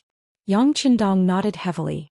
Then he looked at the audience and said, "I mean that we can agree to their request and allow them to send 20,000 people to participate in the battle." Sixth young master. Hearing Yang Qindong's decision, the officers all said with ugly expressions. Even Lu Duo, who was not wearing a military uniform and did not have any military rank, widened his eyes at this moment. He suddenly realized that he still didn't understand this loyal duke of the great Ming dynasty. Yang Qindong gestured for everyone to not be anxious. Then he said, I understand what you mean and what you think. However, there is only one thing I want to say. That is, people will die in war. Although both sides are flesh and blood, the mercenaries are like my children. Of course, I will side with you. If we win this battle with too many casualties, that is not what I want. Since they have joined the mercenary group, that in itself is a kind of trust in us. Trust is easy to say, but it can only be barely achieved after countless efforts. Since they trust us, we should be responsible for their lives. If we can avoid death, we should avoid death. If we can avoid death, we should avoid death. Therefore, the addition of these 20,000 people will greatly reduce the pressure on us. In some bloody battles, we can even let them fight.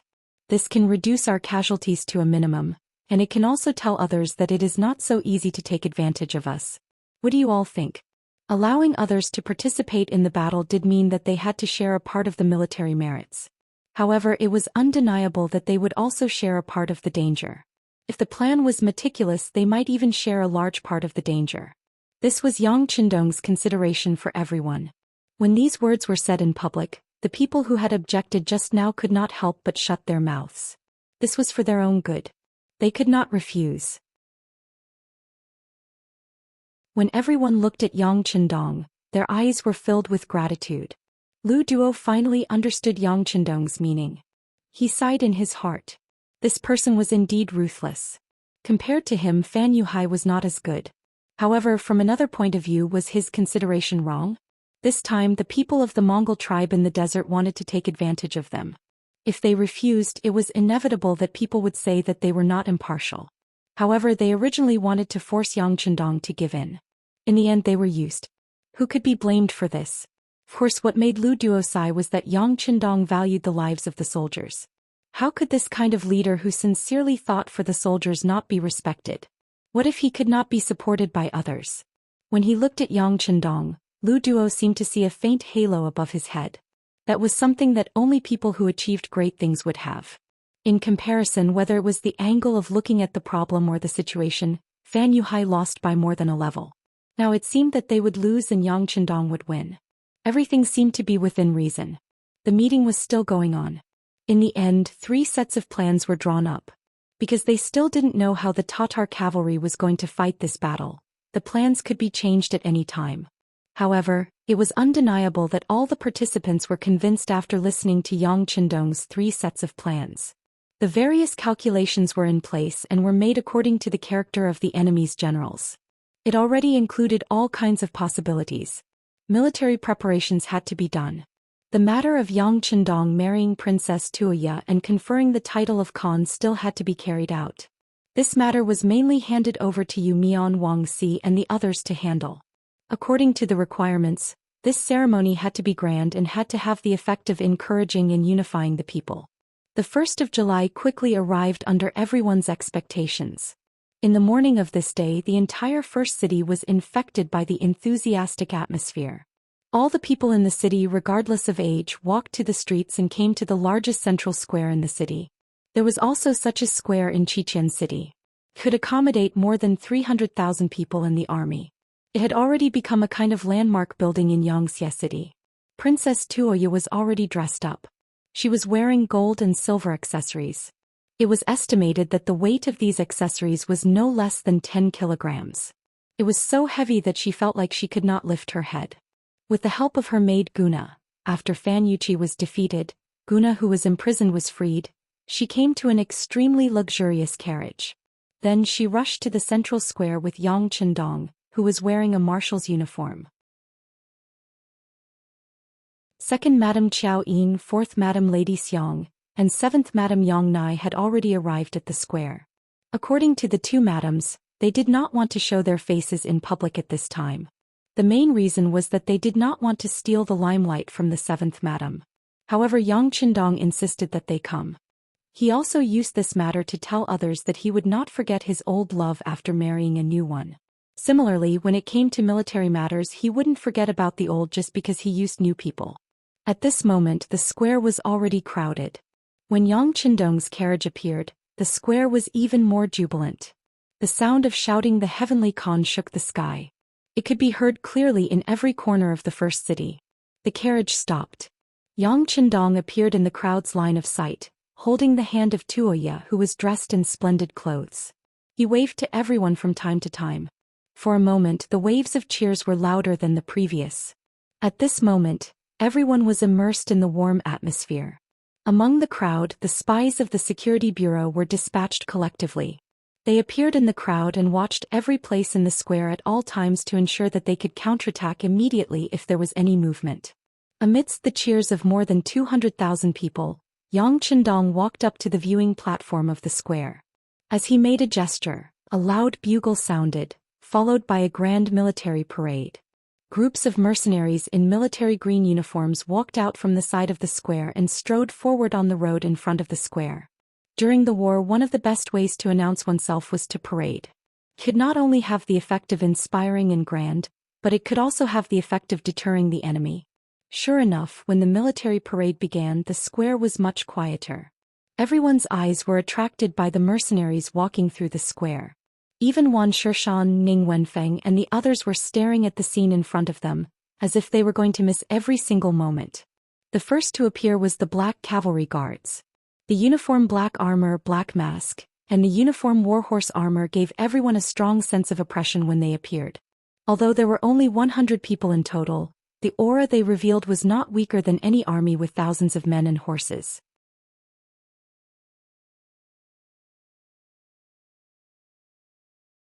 Chapter 882. The second person to walk over was the new army headquarters. Tiger's Mane, who was dressed in a general's uniform, led the way. The deputy commander and other military personnel followed behind him. Their appearance caused a burst of cheers in the square. After the military, the first group to appear was the Tatar division. After the expansion, they had 20 battalions. They appeared in formal attire and attracted a lot of shouts from the central square. The next group to appear was the recruit division. They received the most cheers because many of their relatives were the people of the origin city. With the help of their relatives, their momentum was naturally great. After the recruit division was the independent division. The division commander Xin Honghai and the deputy division commander Na Ri Song walked in front of the group. As the division commander, Xin Honghai had no chance to fight with Tua Buhua. Even if he came to attend the wedding ceremony this time, he still had to go back soon. In contrast, Na Ri Song was much more fortunate. He was lucky enough to stay and be the representative general of the Mongolian tribe in the north of the desert. He would fight the Tatar army together with the mercenaries. Their appearance attracted Yang Qindong and Tuoya, who were on the viewing platform, to wave at them. The fourth division to appear was the logistics group. They had too many people and it was impossible for all of them to appear. They only sent a part of the representatives, but they also won a lot of cheers. Especially when the propaganda group and the medical group walked through the square, it attracted a lot of attention from the Mongolian men. These two groups were mostly made up of female soldiers. Under the contrast of the military uniforms, it was the first time that the berets appeared in front of everyone. It was impossible for such a group to not attract attention. Especially the medical group, they were responsible for battlefield rescue. They were far from the propaganda group. Although the members were very beautiful, they could only be seen from afar. It was very difficult to get close to them. The medical group was different. They were responsible for treating the soldiers and the wounded on the battlefield. It was very easy to get close to them as long as they were sick. Because of this, many soldiers recently went to the medical group for various reasons. However, in reality, no one knew how many people were really sick. After the logistics group, the direct subordinate regiment, reconnaissance battalion, light cavalry regiment, heavy cavalry regiment and other regimental units appeared. However, the most eye-catching unit was still the heavy cavalry unit. Although there were only 2,000 of them, their auras were extraordinary. When they walked on the square, they caused the ground to tremble. Their shining blades caused many Mongolian girls to scream, and the Mongolian men to feel their blood boil. In their eyes, these were the strongest existences. If they could join such a group, they would be proud for the rest of their lives. After these troops walked in, the next to enter was the 20,000 cavalry of the Mongol tribe. In comparison, regardless of whether it was military discipline, or imposing manner, they were all a bit weaker. Fortunately, Princess Tuoya was waving her hands at them from the viewing platform, giving them support. Only then did they not lose so much face. These 20,000 men were the 20,000 that the Mongol tribes had requested to join the battle. Originally they had thought that they were here to split the benefits and show their faces. However, it seemed like their appearance had caused the atmosphere to become a little awkward. But no matter what, the fact that they were able to appear here was already a victory. They originally thought that the war god might not agree to them coming out to take advantage of the situation. However, they did not expect that the war god would agree so quickly. This allowed them to feel the war god's friendly attitude, and they were determined to perform well on the battlefield. After the Mongol tribe walked in, the last to enter was the ferocious tiger regiment. Different from the cavalry, this time they walked in. All of them carried the Type 95 on their shoulders and were equipped with shining blades, making it difficult for them not to attract attention. However, what was even more unexpected was that when the 3,200 men walked in front of the viewing platform, the leader Xiao Feng suddenly shouted, "Look to the right." With this order, the ferocious tiger regiment soldiers who were walking in unison suddenly changed their pace. Then they raised their spears and stabbed. Their movements were neat and uniform. Under the sunlight, the shining bayonets drew a beautiful arc in front of the 200,000+ spectators. This was a standard military parade, and only the real Lung Feng could perform this standard action. It was a pity that there was no military song to accompany it. However, the appearance of the Lung Feng ferocious tiger regiment still stirred up the atmosphere of the entire plaza. Especially when they walked behind the 20,000 Mongol tribe cavalry. Compared to their laziness, the appearance of this neat group of soldiers stood out even more. The military parade lasted for nearly 6 hours, from morning to afternoon. As the ferocious tiger regiment marched out of the square, a few large balloons suddenly appeared in the sky. Countless flowers that had been prepared beforehand scattered down from the sky, giving people the feeling that divine flowers had descended from the heavens, or that fairies were scattering flowers. On the viewing platform, Tuoya was extremely excited. She hugged Yang Qindong's arm tightly and looked up at the sky in surprise. Yang Qindong's lips were constantly curved in a smile. Behind him, second Madame Qiao Yin and fourth Madame Xiang also had looks of envy on their faces. However, they knew that this marriage had great political significance. It was not something they could be envious of. Moreover, as long as their husband treated them well, the two of them would be very satisfied. When the commoners in the plaza saw the heavenly flowers, they were all excited and excited. Many old men knelt on the ground as their knees gave way. Then they shouted, "Long live the heavenly Khan, long live the heavenly Khan. Long live the Khan. Long live the Khan." Very quickly this chant spread to the entire plaza. The 200,000+ commoners and the tens of thousands of soldiers in the parade all knelt on the ground and shouted loudly, expressing their excitement at this moment. Shi Wanshan and Ning Wenfeng watched this scene from the side of the viewing platform, their eyes flashing with deep worry. However, when they saw everyone kneeling on the ground, even the leaders of the Mongol tribes had no choice but to kneel on the ground and chant the slogan. The two of them standing there were extremely eye-catching. "Squat down." At the critical moment, Shi Wanshan reacted quickly. He was Baiming's minister, so naturally he could not easily kneel to others. However, at this time squatting was still possible. In this way, although they were somewhat unwilling, the two of them still squatted in the crowd. Although their knees did not touch the ground on the surface, there was no difference between them and the crowd. And this scene was captured by two students from the First City Academy who were good at photography. They had received the digital camera the day before yesterday. The two of them were amazed by this good thing that could completely freeze the image taken with a press of a button. No one knew where this thing came from, but it seemed that there were too many secrets that happened to the sixth young master. There were so many secrets that if he took out a plane that could fly now, everyone would not be too surprised other than exclaiming in admiration. In the crowd's loud cheers for the Khan, Yang Qindong and Tuoya walked down the viewing platform and went straight to the Yang mansion. The next thing to do was to hold a banquet. In the courtyard of the Yang mansion, there were already 10 tables of wine. Of course, this was for the high-level personnel. As for the others, they would be accompanied by other officials in the city lord's mansion, the first city guest house and other places. A lively day would always come to an end. That night, all the guests walked out of the Yang mansion in satisfaction when they were drunk. Yang Qindong, who was still full of energy, also strode into his bridal chamber. There Princess Tuoya was waiting for him, waiting for the happiest moment of his life to come.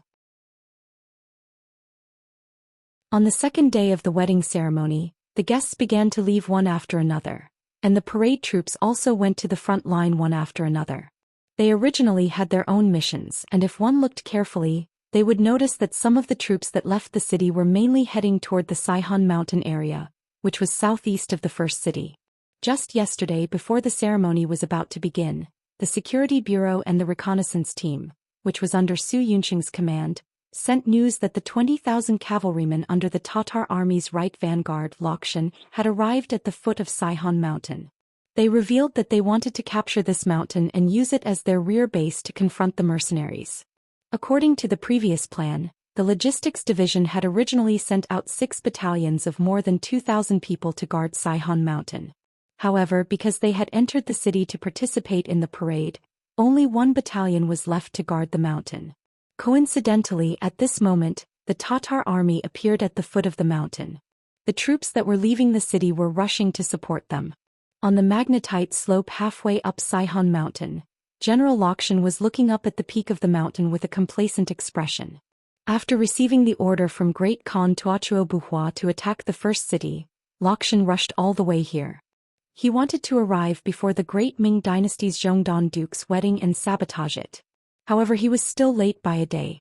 The enemies that obstructed them along the way were really troublesome, making it impossible for them to arrive at the first city on time.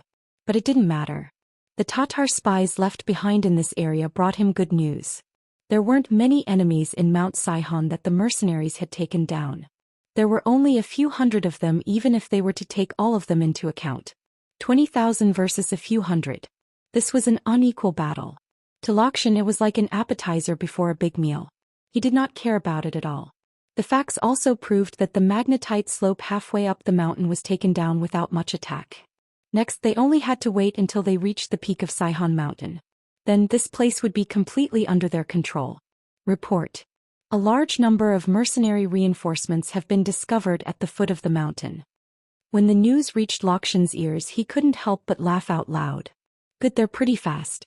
Since this is the case, let's work together from the inside and the outside. Inform everyone not to rush to attack the mountain. Let the troops come up and immediately send someone to inform General Hubo, to quickly move down the mountain. We need to work together from the inside and the outside to take down this wave of enemies.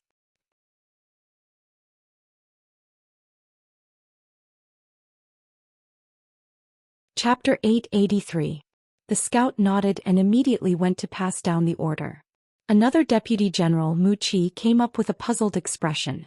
General, why should we stop attacking the mountain? The enemy is here, so we should attack with all our might. There are people on the mountain and we are now halfway up the mountain. This is very disadvantageous for us.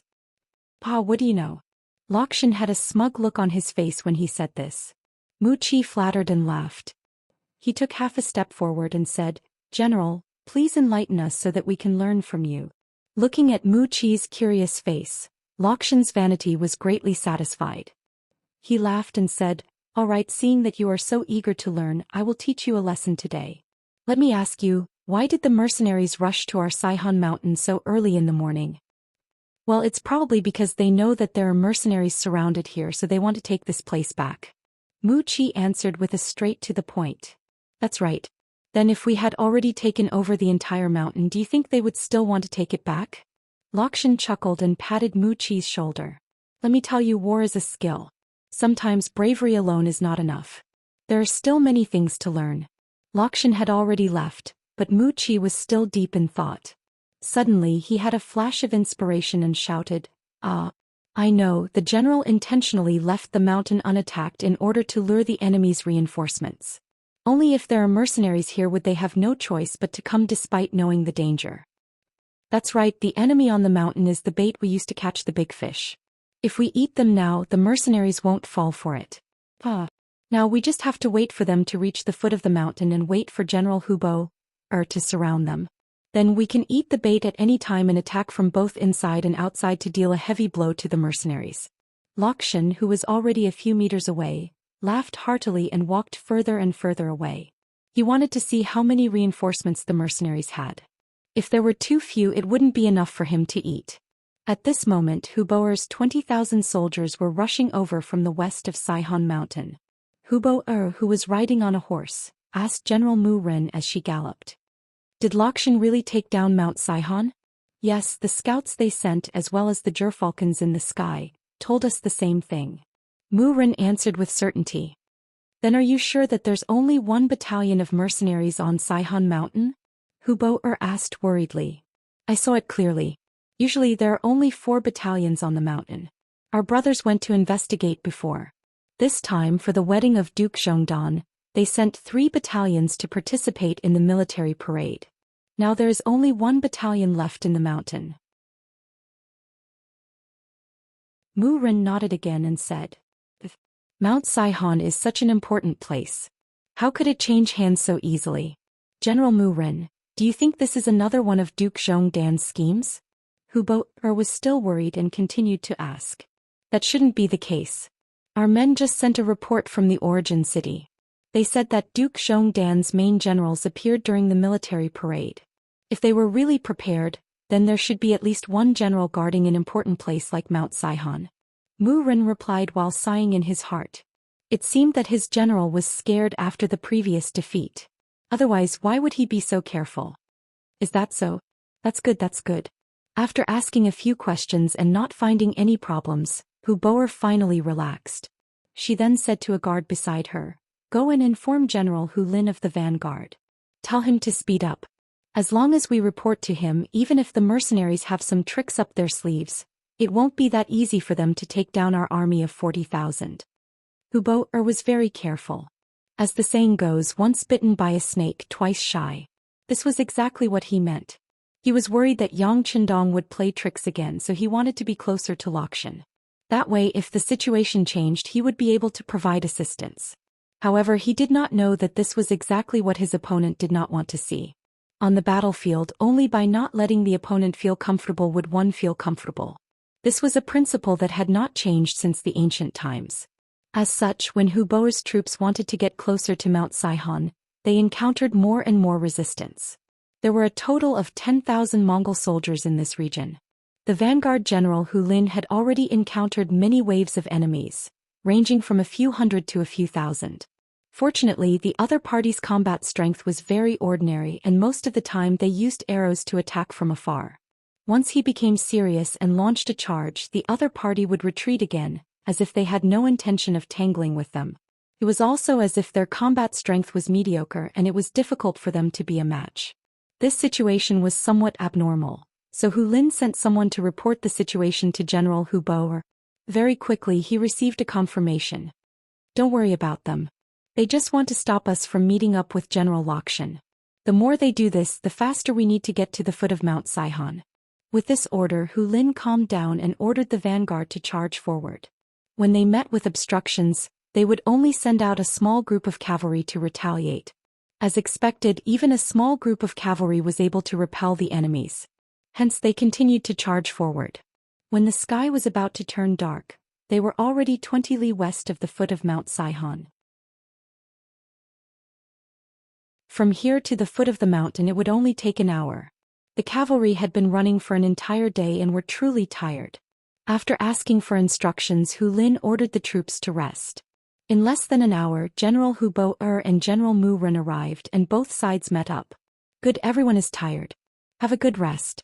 Tomorrow morning we will coordinate with General Laoxian to attack the mercenaries. And we will have to trouble General Mu Ren to keep watch tonight. Huboer called all the generals over and after a series of praises he gave the order. Huboer's troops on the left had already reached the foot of the mountain. Halfway up the mountain they could even see the white torches in their camp. This made Laoxian, who was guarding the mountain, calm down. Now that the situation had been formed, they only had to wait until the next morning to completely wipe out the 400 mercenaries guarding the mountain. Then they would be able to launch an attack from the inside and deal a heavy blow to the mercenaries at the foot of the mountain. Haha, what undefeatable mercenaries. What dogs hit war gods. I think they are just so. Laoxian laughed heartily and under the praises of Mu Qi and the other generals, he returned to his tent to rest. Right now he was just waiting for the moment he woke up to launch his counterattack. He wanted the world to see that the Ming dynasty's loyal and courageous people were not the only ones who knew how to fight. At the foot of the mountain, in the mercenary tent, Na Raizong was harshly scolding the small leaders of the Mongol tribes. "What the hell are you guys doing? You said that you wanted to stop Hu Bo-er's troops, to prevent them from reaching the foot of the mountain so quickly. Now they are just 20 li away from us and we are about to be pincered from both sides. How do we explain this?" Facing Na Raizong's scouts, the small leaders lowered their heads and did not speak. This was something that could not be helped. Originally, they had thought that they could just follow behind the mercenaries and take advantage of the situation. On the other hand, it was not suitable for them to deal with the 20,000 Tatar cavalry. In truth, they could not do it anyway. A bunch of useless things. Because of your mistakes, we can only wait for tomorrow's bitter battle. When the time comes, no one is to call for retreat. This was all because of our poor progress. Na Raizong continued to roar in anger. All right, everyone has done their best. Hu Bo-er brought 20,000 cavalrymen, how could they be so easy to deal with? Everyone go and rest. There will be a bitter battle tomorrow. How can we not rest well? The deputy commander of the new army said like a good old man. Then he sent those leaders out of the main tent with a smile on his face. After they left, Tiger's man stood up and said to Na Raizong, "How was it?" "It's not that I didn't give them a chance but that they did not know how to grasp it. What happens next, it's all up to me." This was what they had agreed upon. During the day, Na Raizong had volunteered to give the Mongol army a chance to perform. If they did not perform well, he would listen to Tiger's man's arrangements. Now that the truth was right in front of him, he had nothing to say. He nodded. "I'm willing to accept my loss. From now on we'll just listen to Commander Tiger's arrangements." Outside the main tent, a group of Mongol leaders walked out. Some of them had looks of dissatisfaction on their faces. Their forces were too spread out. Sometimes, a small tribe would only have a few hundred cavalrymen while the bigger tribes would only have a few thousand. Asking such a small faction to fight the 20,000 Tatar cavalry was simply sending them to their deaths. However, there was one person who did not say anything from start to finish. He was one of the leaders of the Mongol army, Erdemütu. He seemed to have a lot on his mind. When he returned to his tent, he quickly wrote a note recording everything that had happened in the main tent. He then took out his gerfalcon and walked out of the tent. Using the excuse that it was convenient, he went to a secluded place and released the gerfalcon into the air.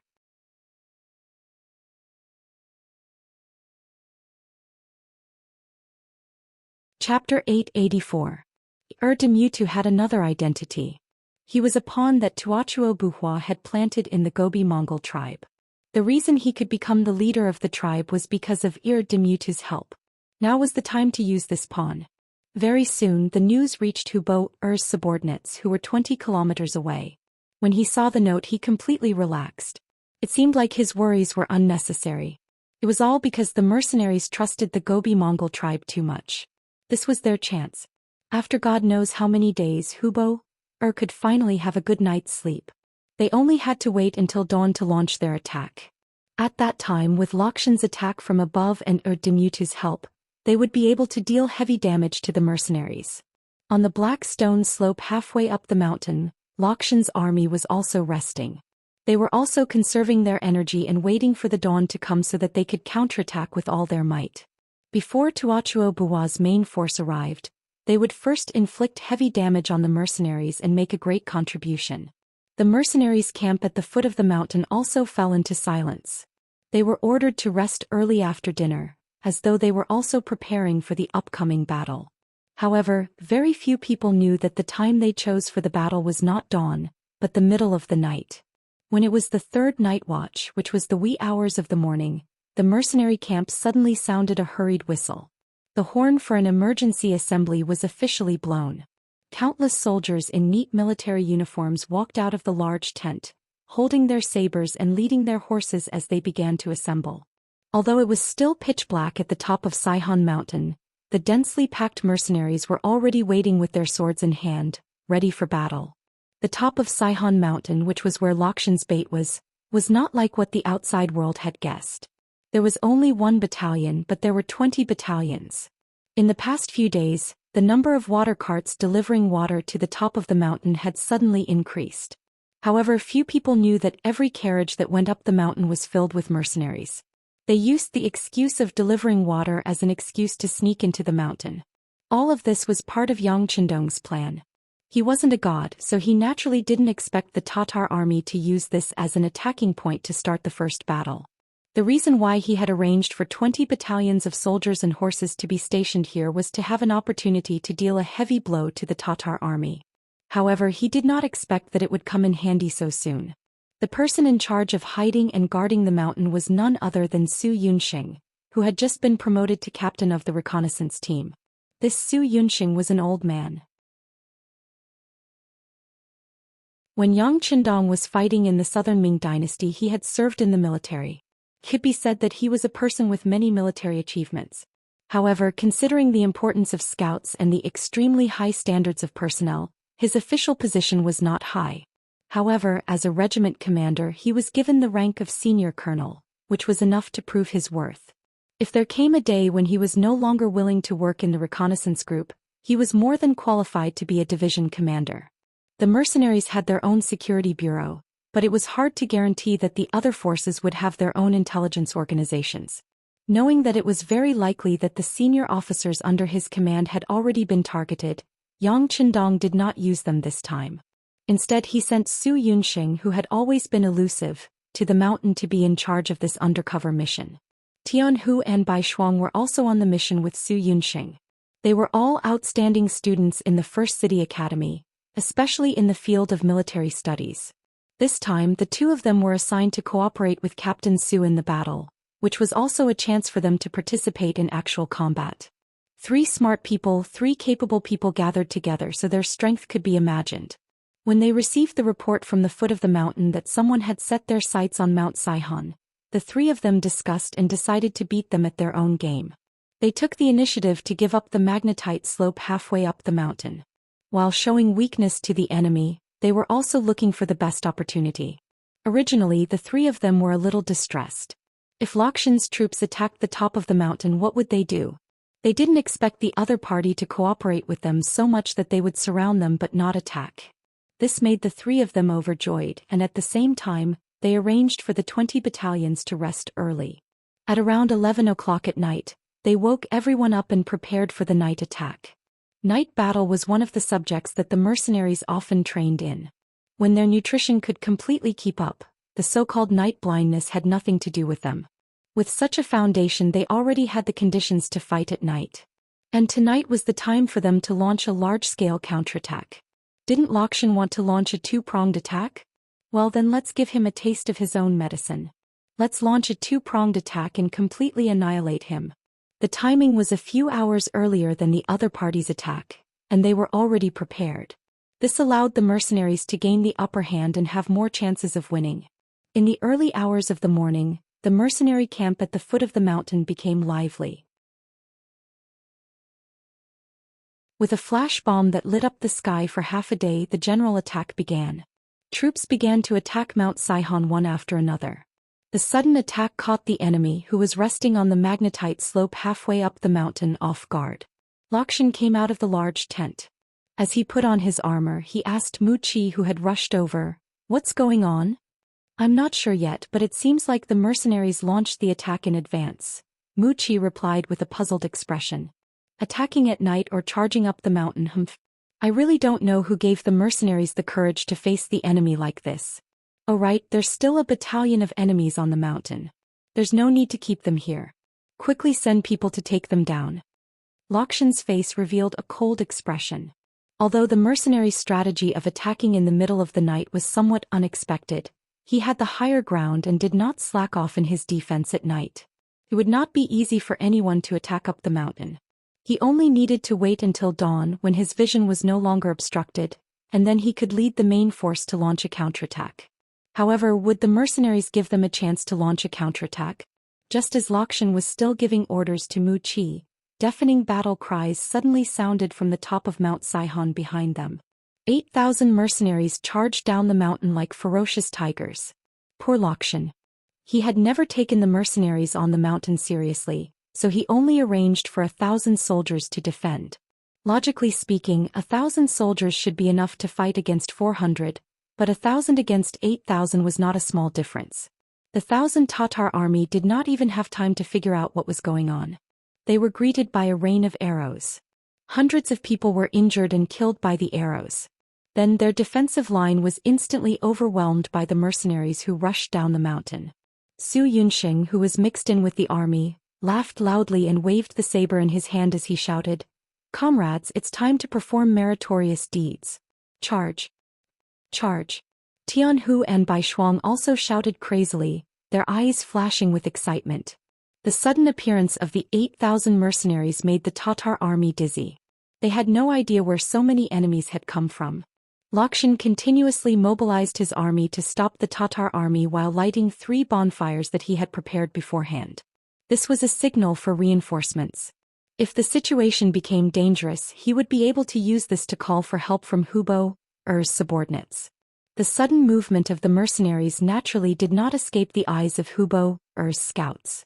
After the news was reported, Hubo, Er got out of bed and saw the 3 bonfires lit. This made him very confused. What's going on? The battle has just begun. Why is General Xian asking for help? Are the mercenaries really so brave that they have already reached the middle of the mountain? Impossible. Mu Ren shook his head. The magnetite slope is a gentle slope that is about 2 li long. Although it is not very steep, it is long. The mercenaries could not have reached the middle of the slope so quickly. That's right. The terrain there is easy to defend and hard to attack. It is impossible for them to fall so quickly. General Hulin agreed. Forget it. Let's not worry about that for now. Since Xian has requested for help, he must have met with some unsolvable problem. How about this? We will immediately support him. General Hulin, quickly gather 5,000 cavalrymen and launch a fierce attack on the mercenary camp. General Mu Ren, follow up with 5,000 cavalrymen.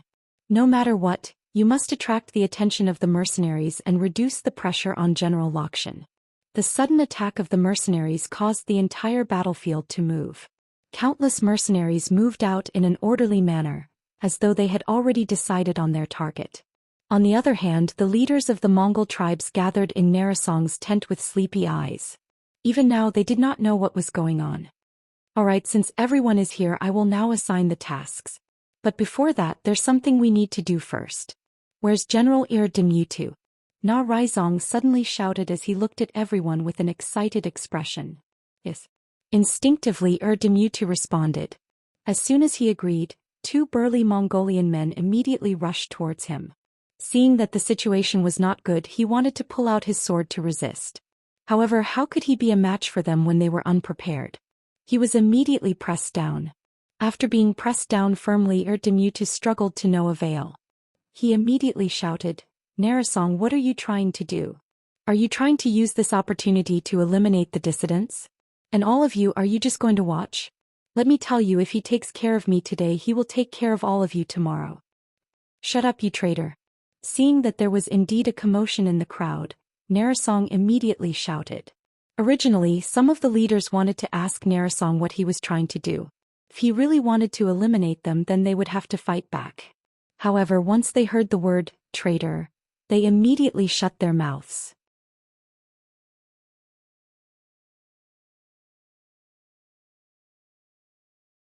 Chapter 885. Demutu, you are the traitor that Tuachuo Buhua planted in our tribe. Here are the letters you left behind when you contacted them. What else do you have to say? Na Raizong threw the letters onto the table. You searched my tent. Na Raizong, what right do you have to do that? Leaders and generals, he can search my tent for no reason today. Tomorrow he might do the same to you. Everyone, you have to fight back. Demutu saw that the situation was not good, so he tried to persuade everyone. That's enough. Keep your mouth shut. Demutu, everyone else went back to their own tents after the meeting. You were the only one who let out a gerfalcon. What is the meaning of this? Who are you sending a message to? Do you think you did it without anyone knowing? Let me tell you, your every move has been discovered. What else do you have to say for searching your tent? Na Raizong would not allow Demutu to argue. He pointed out all kinds of mistakes. For a moment, the leaders and generals in the tent did not dare to make a move. Demutu only left those letters as evidence when he returned to Tuachuo Buhua's side in the future. He did not expect that the letters would become evidence of his crimes. At this moment he knew that he could not change the situation. He could only shout, "That's right. I am Tuachuo Buhua's man. He is the ruler of the grassland. Yang Qindong is just a Han. How can he lead us? Sooner or later they will devour all of us. What we are doing now is helping the evildoer."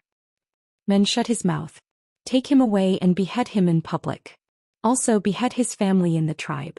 This is the fate of a traitor. Na Raizong's eyes were cold. He was really angry at this moment. Before the war, the Mongol tribe of the Gobi Desert did not want to kill the enemy. Instead, they wanted to collude with the enemy. This made him feel humiliated. None of the leaders or generals pleaded for Ir Demutu's fate. Since he was a traitor to the entire Gobi Desert Mongol tribe. Not only could the mercenaries not tolerate such a person, even they would not allow him to exist. No one wanted to feel like they were being watched by a traitor. At the foot of the mountain, Hu Lin led 5,000 cavalrymen and charged down Mount Saihan. The mercenaries had already expected Yang Qindong's appearance. It was said that besieging a stronghold to attack reinforcements was our army's specialty during wartime. Yang Qindong was very proficient in commanding such a battle. In this plan, the Tatar division had long been waiting along the path that they had to pass through.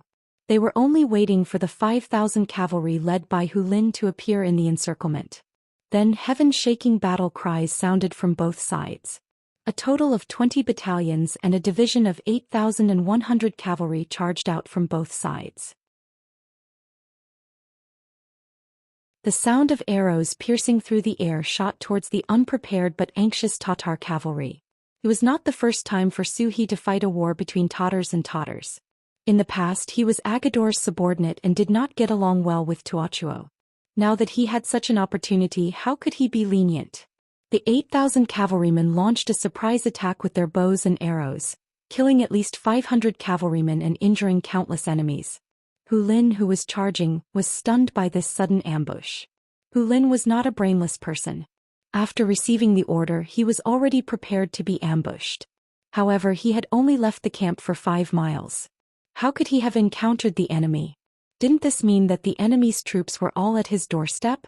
Were the scouts of the Tatar army all incompetent? This was a little unfair to those scouts. Su He and the others had only just moved here. Before the scouts of the other side could report back, everything had already begun.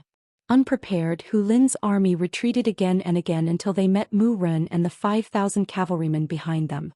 Only then did they stabilize their footing. At that moment, the two armies converged and charged towards the Tatar division. Retreat. Su He did not want to fight head-on with the other side. Seeing that he had already gained a lot of advantages and had killed more than 2,000 enemies with his bows and arrows, he let the horn officer blow the horn. A division of cavalrymen quickly retreated. Chase.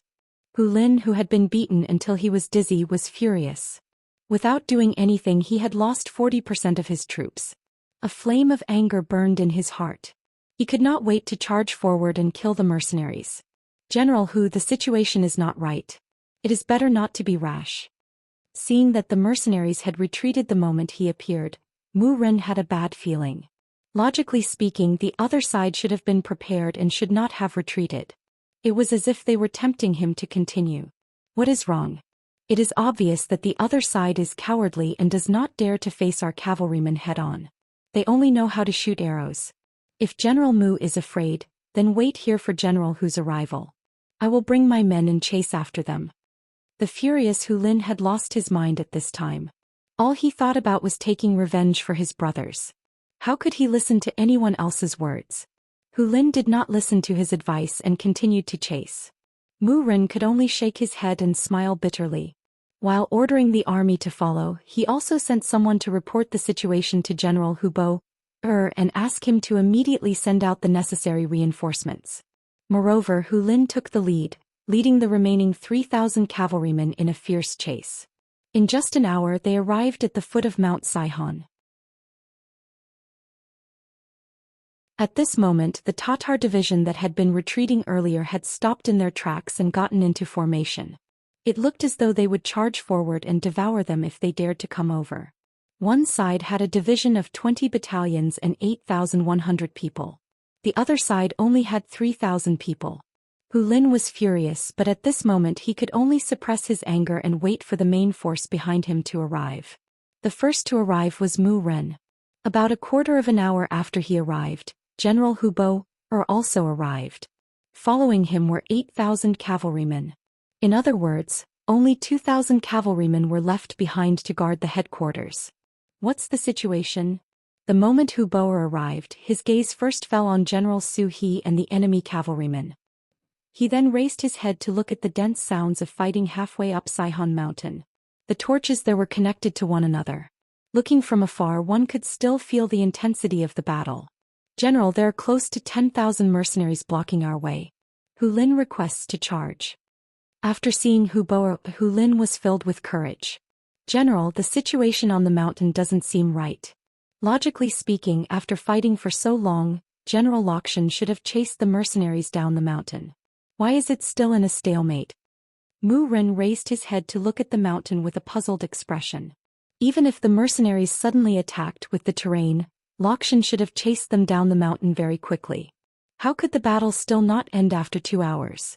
Although they were too far away and couldn't see the situation clearly, they could tell from the battle cries that this wasn't a situation where one side had a complete advantage. Instead, the battle was in a stalemate. This was a very strange thing. That's right, the situation is unclear. Let's wait and see. Since they could not figure out the situation, Hu Bo decided to be careful and observe the situation. If Xian was doomed, then he would retreat immediately and not continue to fight the mercenaries. What's there to wait for? Didn't the report say that the Mongolian tribes in the northeast sent out 20,000 cavalrymen to help the mercenaries? They must be the ones attacking the mountain, causing the stalemate. These mercenaries sure have a good plan. Using other people's soldiers to attack us, they are using a borrowed knife to kill us. Hu Lin saw that no one was paying attention to him and was extremely dissatisfied. Seeing that Hu Bo was still suspicious, he immediately voiced out his thoughts. Oh, that makes sense. Hearing Hu Lin's words, Hu Bo nodded in agreement. This was enough to show that if he was the commander of the mercenaries, he would also think of a way to use the 20,000 cavalrymen. After all, they were not his trusted subordinates.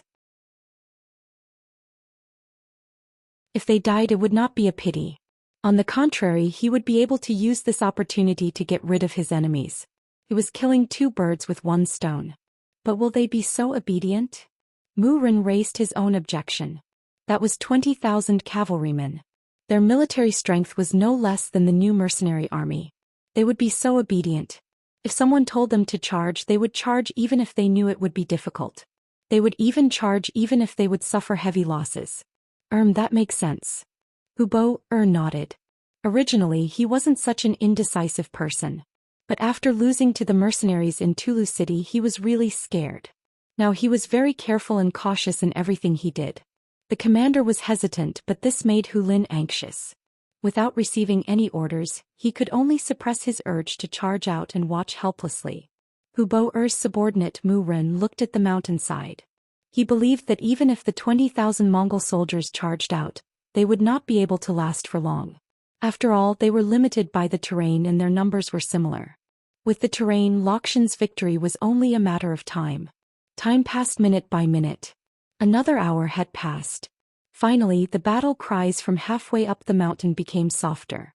Many of the torches on the mountain that seemed to cover the sky had also been extinguished. Seeing this, Mu Ren finally heaved a sigh of relief. He looked at Hu Bo and said, "General, I believe that General Xian has already stabilized the situation. The enemy's morale must have dropped. This is the time for us to pincer attack." "That's right. Come, pass down my orders. Prepare to charge." Hu Bo was also relieved. He laughed and was about to give the order to charge. At this moment, a soldier beside him suddenly shouted, "Fire, fire, it's right behind us. It seems to be the direction of our camp."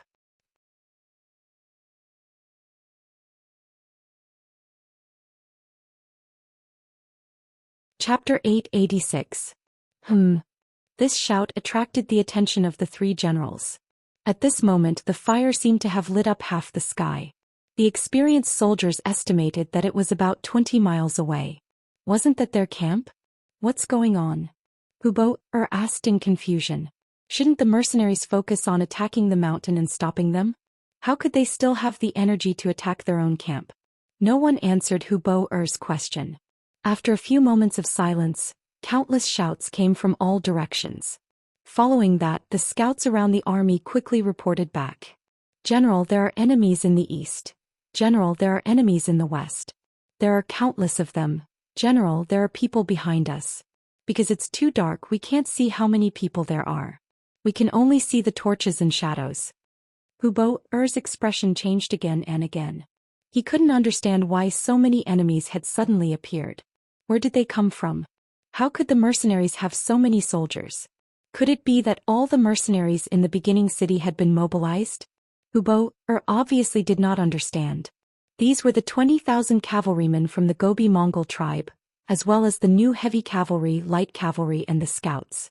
Just as Mu Ren had suspected, charging up the mountain was not something that anyone was willing to do. Even if the mercenaries gave the order, the Gobi Mongol army would not follow it.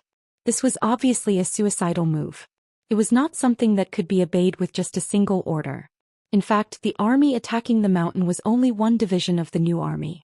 Of course, there were also the 8,000 mercenaries who had charged down from the top of Saihan Mountain. Su Yunxing suddenly brought 8,000 soldiers down from the sky and caught Laoxian off guard. Although he did not understand why there were 20 enemy battalions on the mountain, the battle had already begun and he had no way out. First, he sent Mu Qi to lead 5,000 soldiers to stop the mercenaries' charge. With the advantage and preparation, how could 5,000 soldiers stop them? In less than an hour, the army was defeated and Mu Qi died in the battle. At this moment, the new division of the new army began their attack from the foot of the mountain. For a moment, Laoxian was attacked from both sides and the situation was critical. Taking advantage of the chaos in the Tatar army, Su Yunxing rushed down the mountain, broke through several enemy lines of defense, killed his way to the pass of the Black Stone Slope and seized it. No one stopped them anymore. The recruits at the foot of the mountain successfully ascended the mountain. After the two armies met, they had a huge advantage in terms of numbers. They charged straight for Laoxian's army. Amidst the chaos and the death of their general, the morale of the Tatar army plummeted. They were no match for Su Yunxing and Lu Zhua. Amidst the chaos, many Tatar cavalrymen dismounted and surrendered. Only Laoxian and his 5,000 cavalrymen continued to resist. The chaotic scene that Hu Bo-er and Mu Ren saw at the foot of the mountain was exactly this moment, and it was completely different from what they had guessed. It wasn't Laoxian who was killing the mercenaries, but the mercenaries who were fighting back. They only had 5,000 cavalrymen, and they were all panicking and low in morale. How could they be a match for the mercenaries who were full of fighting spirit? After a few attacks, the formation of the army was in chaos and their morale was low. In less than an hour, Laoxian had died, and his cavalrymen had either died or surrendered. The battle at the waist of the mountain had ended, and the next step was to deal with Hu Bo-er's troops at the foot of the mountain. According to Yang Qindong's words, it was like eating one and watching one. Now that they had finished eating, it was time to eat the one they had been watching. Hu Bo-er had made the wrong judgment, thinking that they had the advantage in the chaos at the waist of the mountain. Due to the wrong analysis of the situation and the mistake of not choosing to escape, they had completed the encirclement in the 2 hours they had been at the foot of the mountain. 20,000 cavalrymen were currently charging towards Hu Bo-er's 16,000 cavalrymen from all directions. The first to act were the mercenaries, and Tiger's Man personally led his troops to attack. An independent division was not part of the First Army, and Tiger's Man could not stop them. However, the only thing he could do was to transfer the 6 gun battalions from the independent division to the army. Now the first one to charge at them was this gun squad. More than 2,000 pitch-black muzzles from the 6 battalions rang out, landing in the midst of the Tatar cavalry, drawing out streams of blood and taking away the lives of several hundred cavalry. "Break out, all of you, break out!" Seeing that the enemy in front of them had guns and was so ferocious, Hu Bo-er had no choice but to give up on the idea of joining forces with Laoxian. Instead, she rode her horse out. She had no idea how many enemies there were outside, and in the darkness she could not determine the enemy's strength. The only thing she could do was try her luck and charge in all directions. Chase. The Tatar division commander he saw that the enemy was about to escape, and he immediately led his 8,000 troops to give chase. At that moment the bugle call for all troops to charge sounded out, and at the foot of Saihan Mountain, battle cries rang out everywhere. This was not a fair battle. Be it in terms of numbers or morale, before the battle even started, the Tatar cavalrymen were already in a passive position. Compared to the Tatar army that was like a headless fly, there were enemies everywhere and they did not know when an arrow would land on them. As there were simply too many enemies in order not to become a target, they even extinguished their torches. This caused many of them to run straight to the mercenaries and be killed or captured. The chaos on the battlefield lasted from night till dawn, and the mercenaries and the Mongol tribesmen killed and captured until dawn. Close to 20,000 Tatar troops were wiped out in one night, and in the end, only Hu Bo or Mu Ren and a few hundred others managed to escape. Even Hu Lin was killed by arrows. The North Ming Xian Mansion's commander-in-chief, who was also the commander-in-chief Shi Wanlin, and the deputy commander-in-chief, who was also the commander-in-chief Ning Wenfeng, used the excuse of returning to Lu City from Shi City as an excuse to pass by the battlefield and witness the end of the battle. They saw that the Tatar army lost 40,000 cavalrymen in just one night. Among them, 10,000 were killed and 30,000 were captured. The two of them remained silent. This kind of result was unimaginable. After having a direct understanding of the mercenaries' strength, they began to worry. If one day they were to become enemies with the mercenaries, would they be beaten like the Tatar cavalry without any strength to fight back? Compared to the two Baiming generals who were depressed, the 20,000 Mongol tribesmen were overjoyed. On this very night they captured 10,000 enemies and seized countless war horses, swords and spears. However, they had only paid the price of less than 500 casualties. Such a huge victory was hard to come by in 100 years, and at this moment, they were filled with admiration for the strength of the mercenaries. It also made many of them more determined to follow the Heavenly Khan. The new army captured 20,000 enemies and 2,000 died in the battle and 3,000 were injured. This was mainly because they were heavily injured in the Battle of Xianxia Slope. However, this loss was nothing compared to what they had gained. Not long after, when the results of the battle reached Shi City, the entire city cheered and shouted, "Long live the Heavenly Khan," as they walked on the streets to celebrate. Inside the Yang mansion, compared to the silence outside, it was unusually quiet. Considering that the sixth young master had too many important matters to consider, the commoners within 2 miles of the Yang mansion were all cleared to create a quiet environment for him. Of course, because of this, his safety was much more guaranteed. Yang Qindong sat in the courtyard and in front of him was the latest battle report.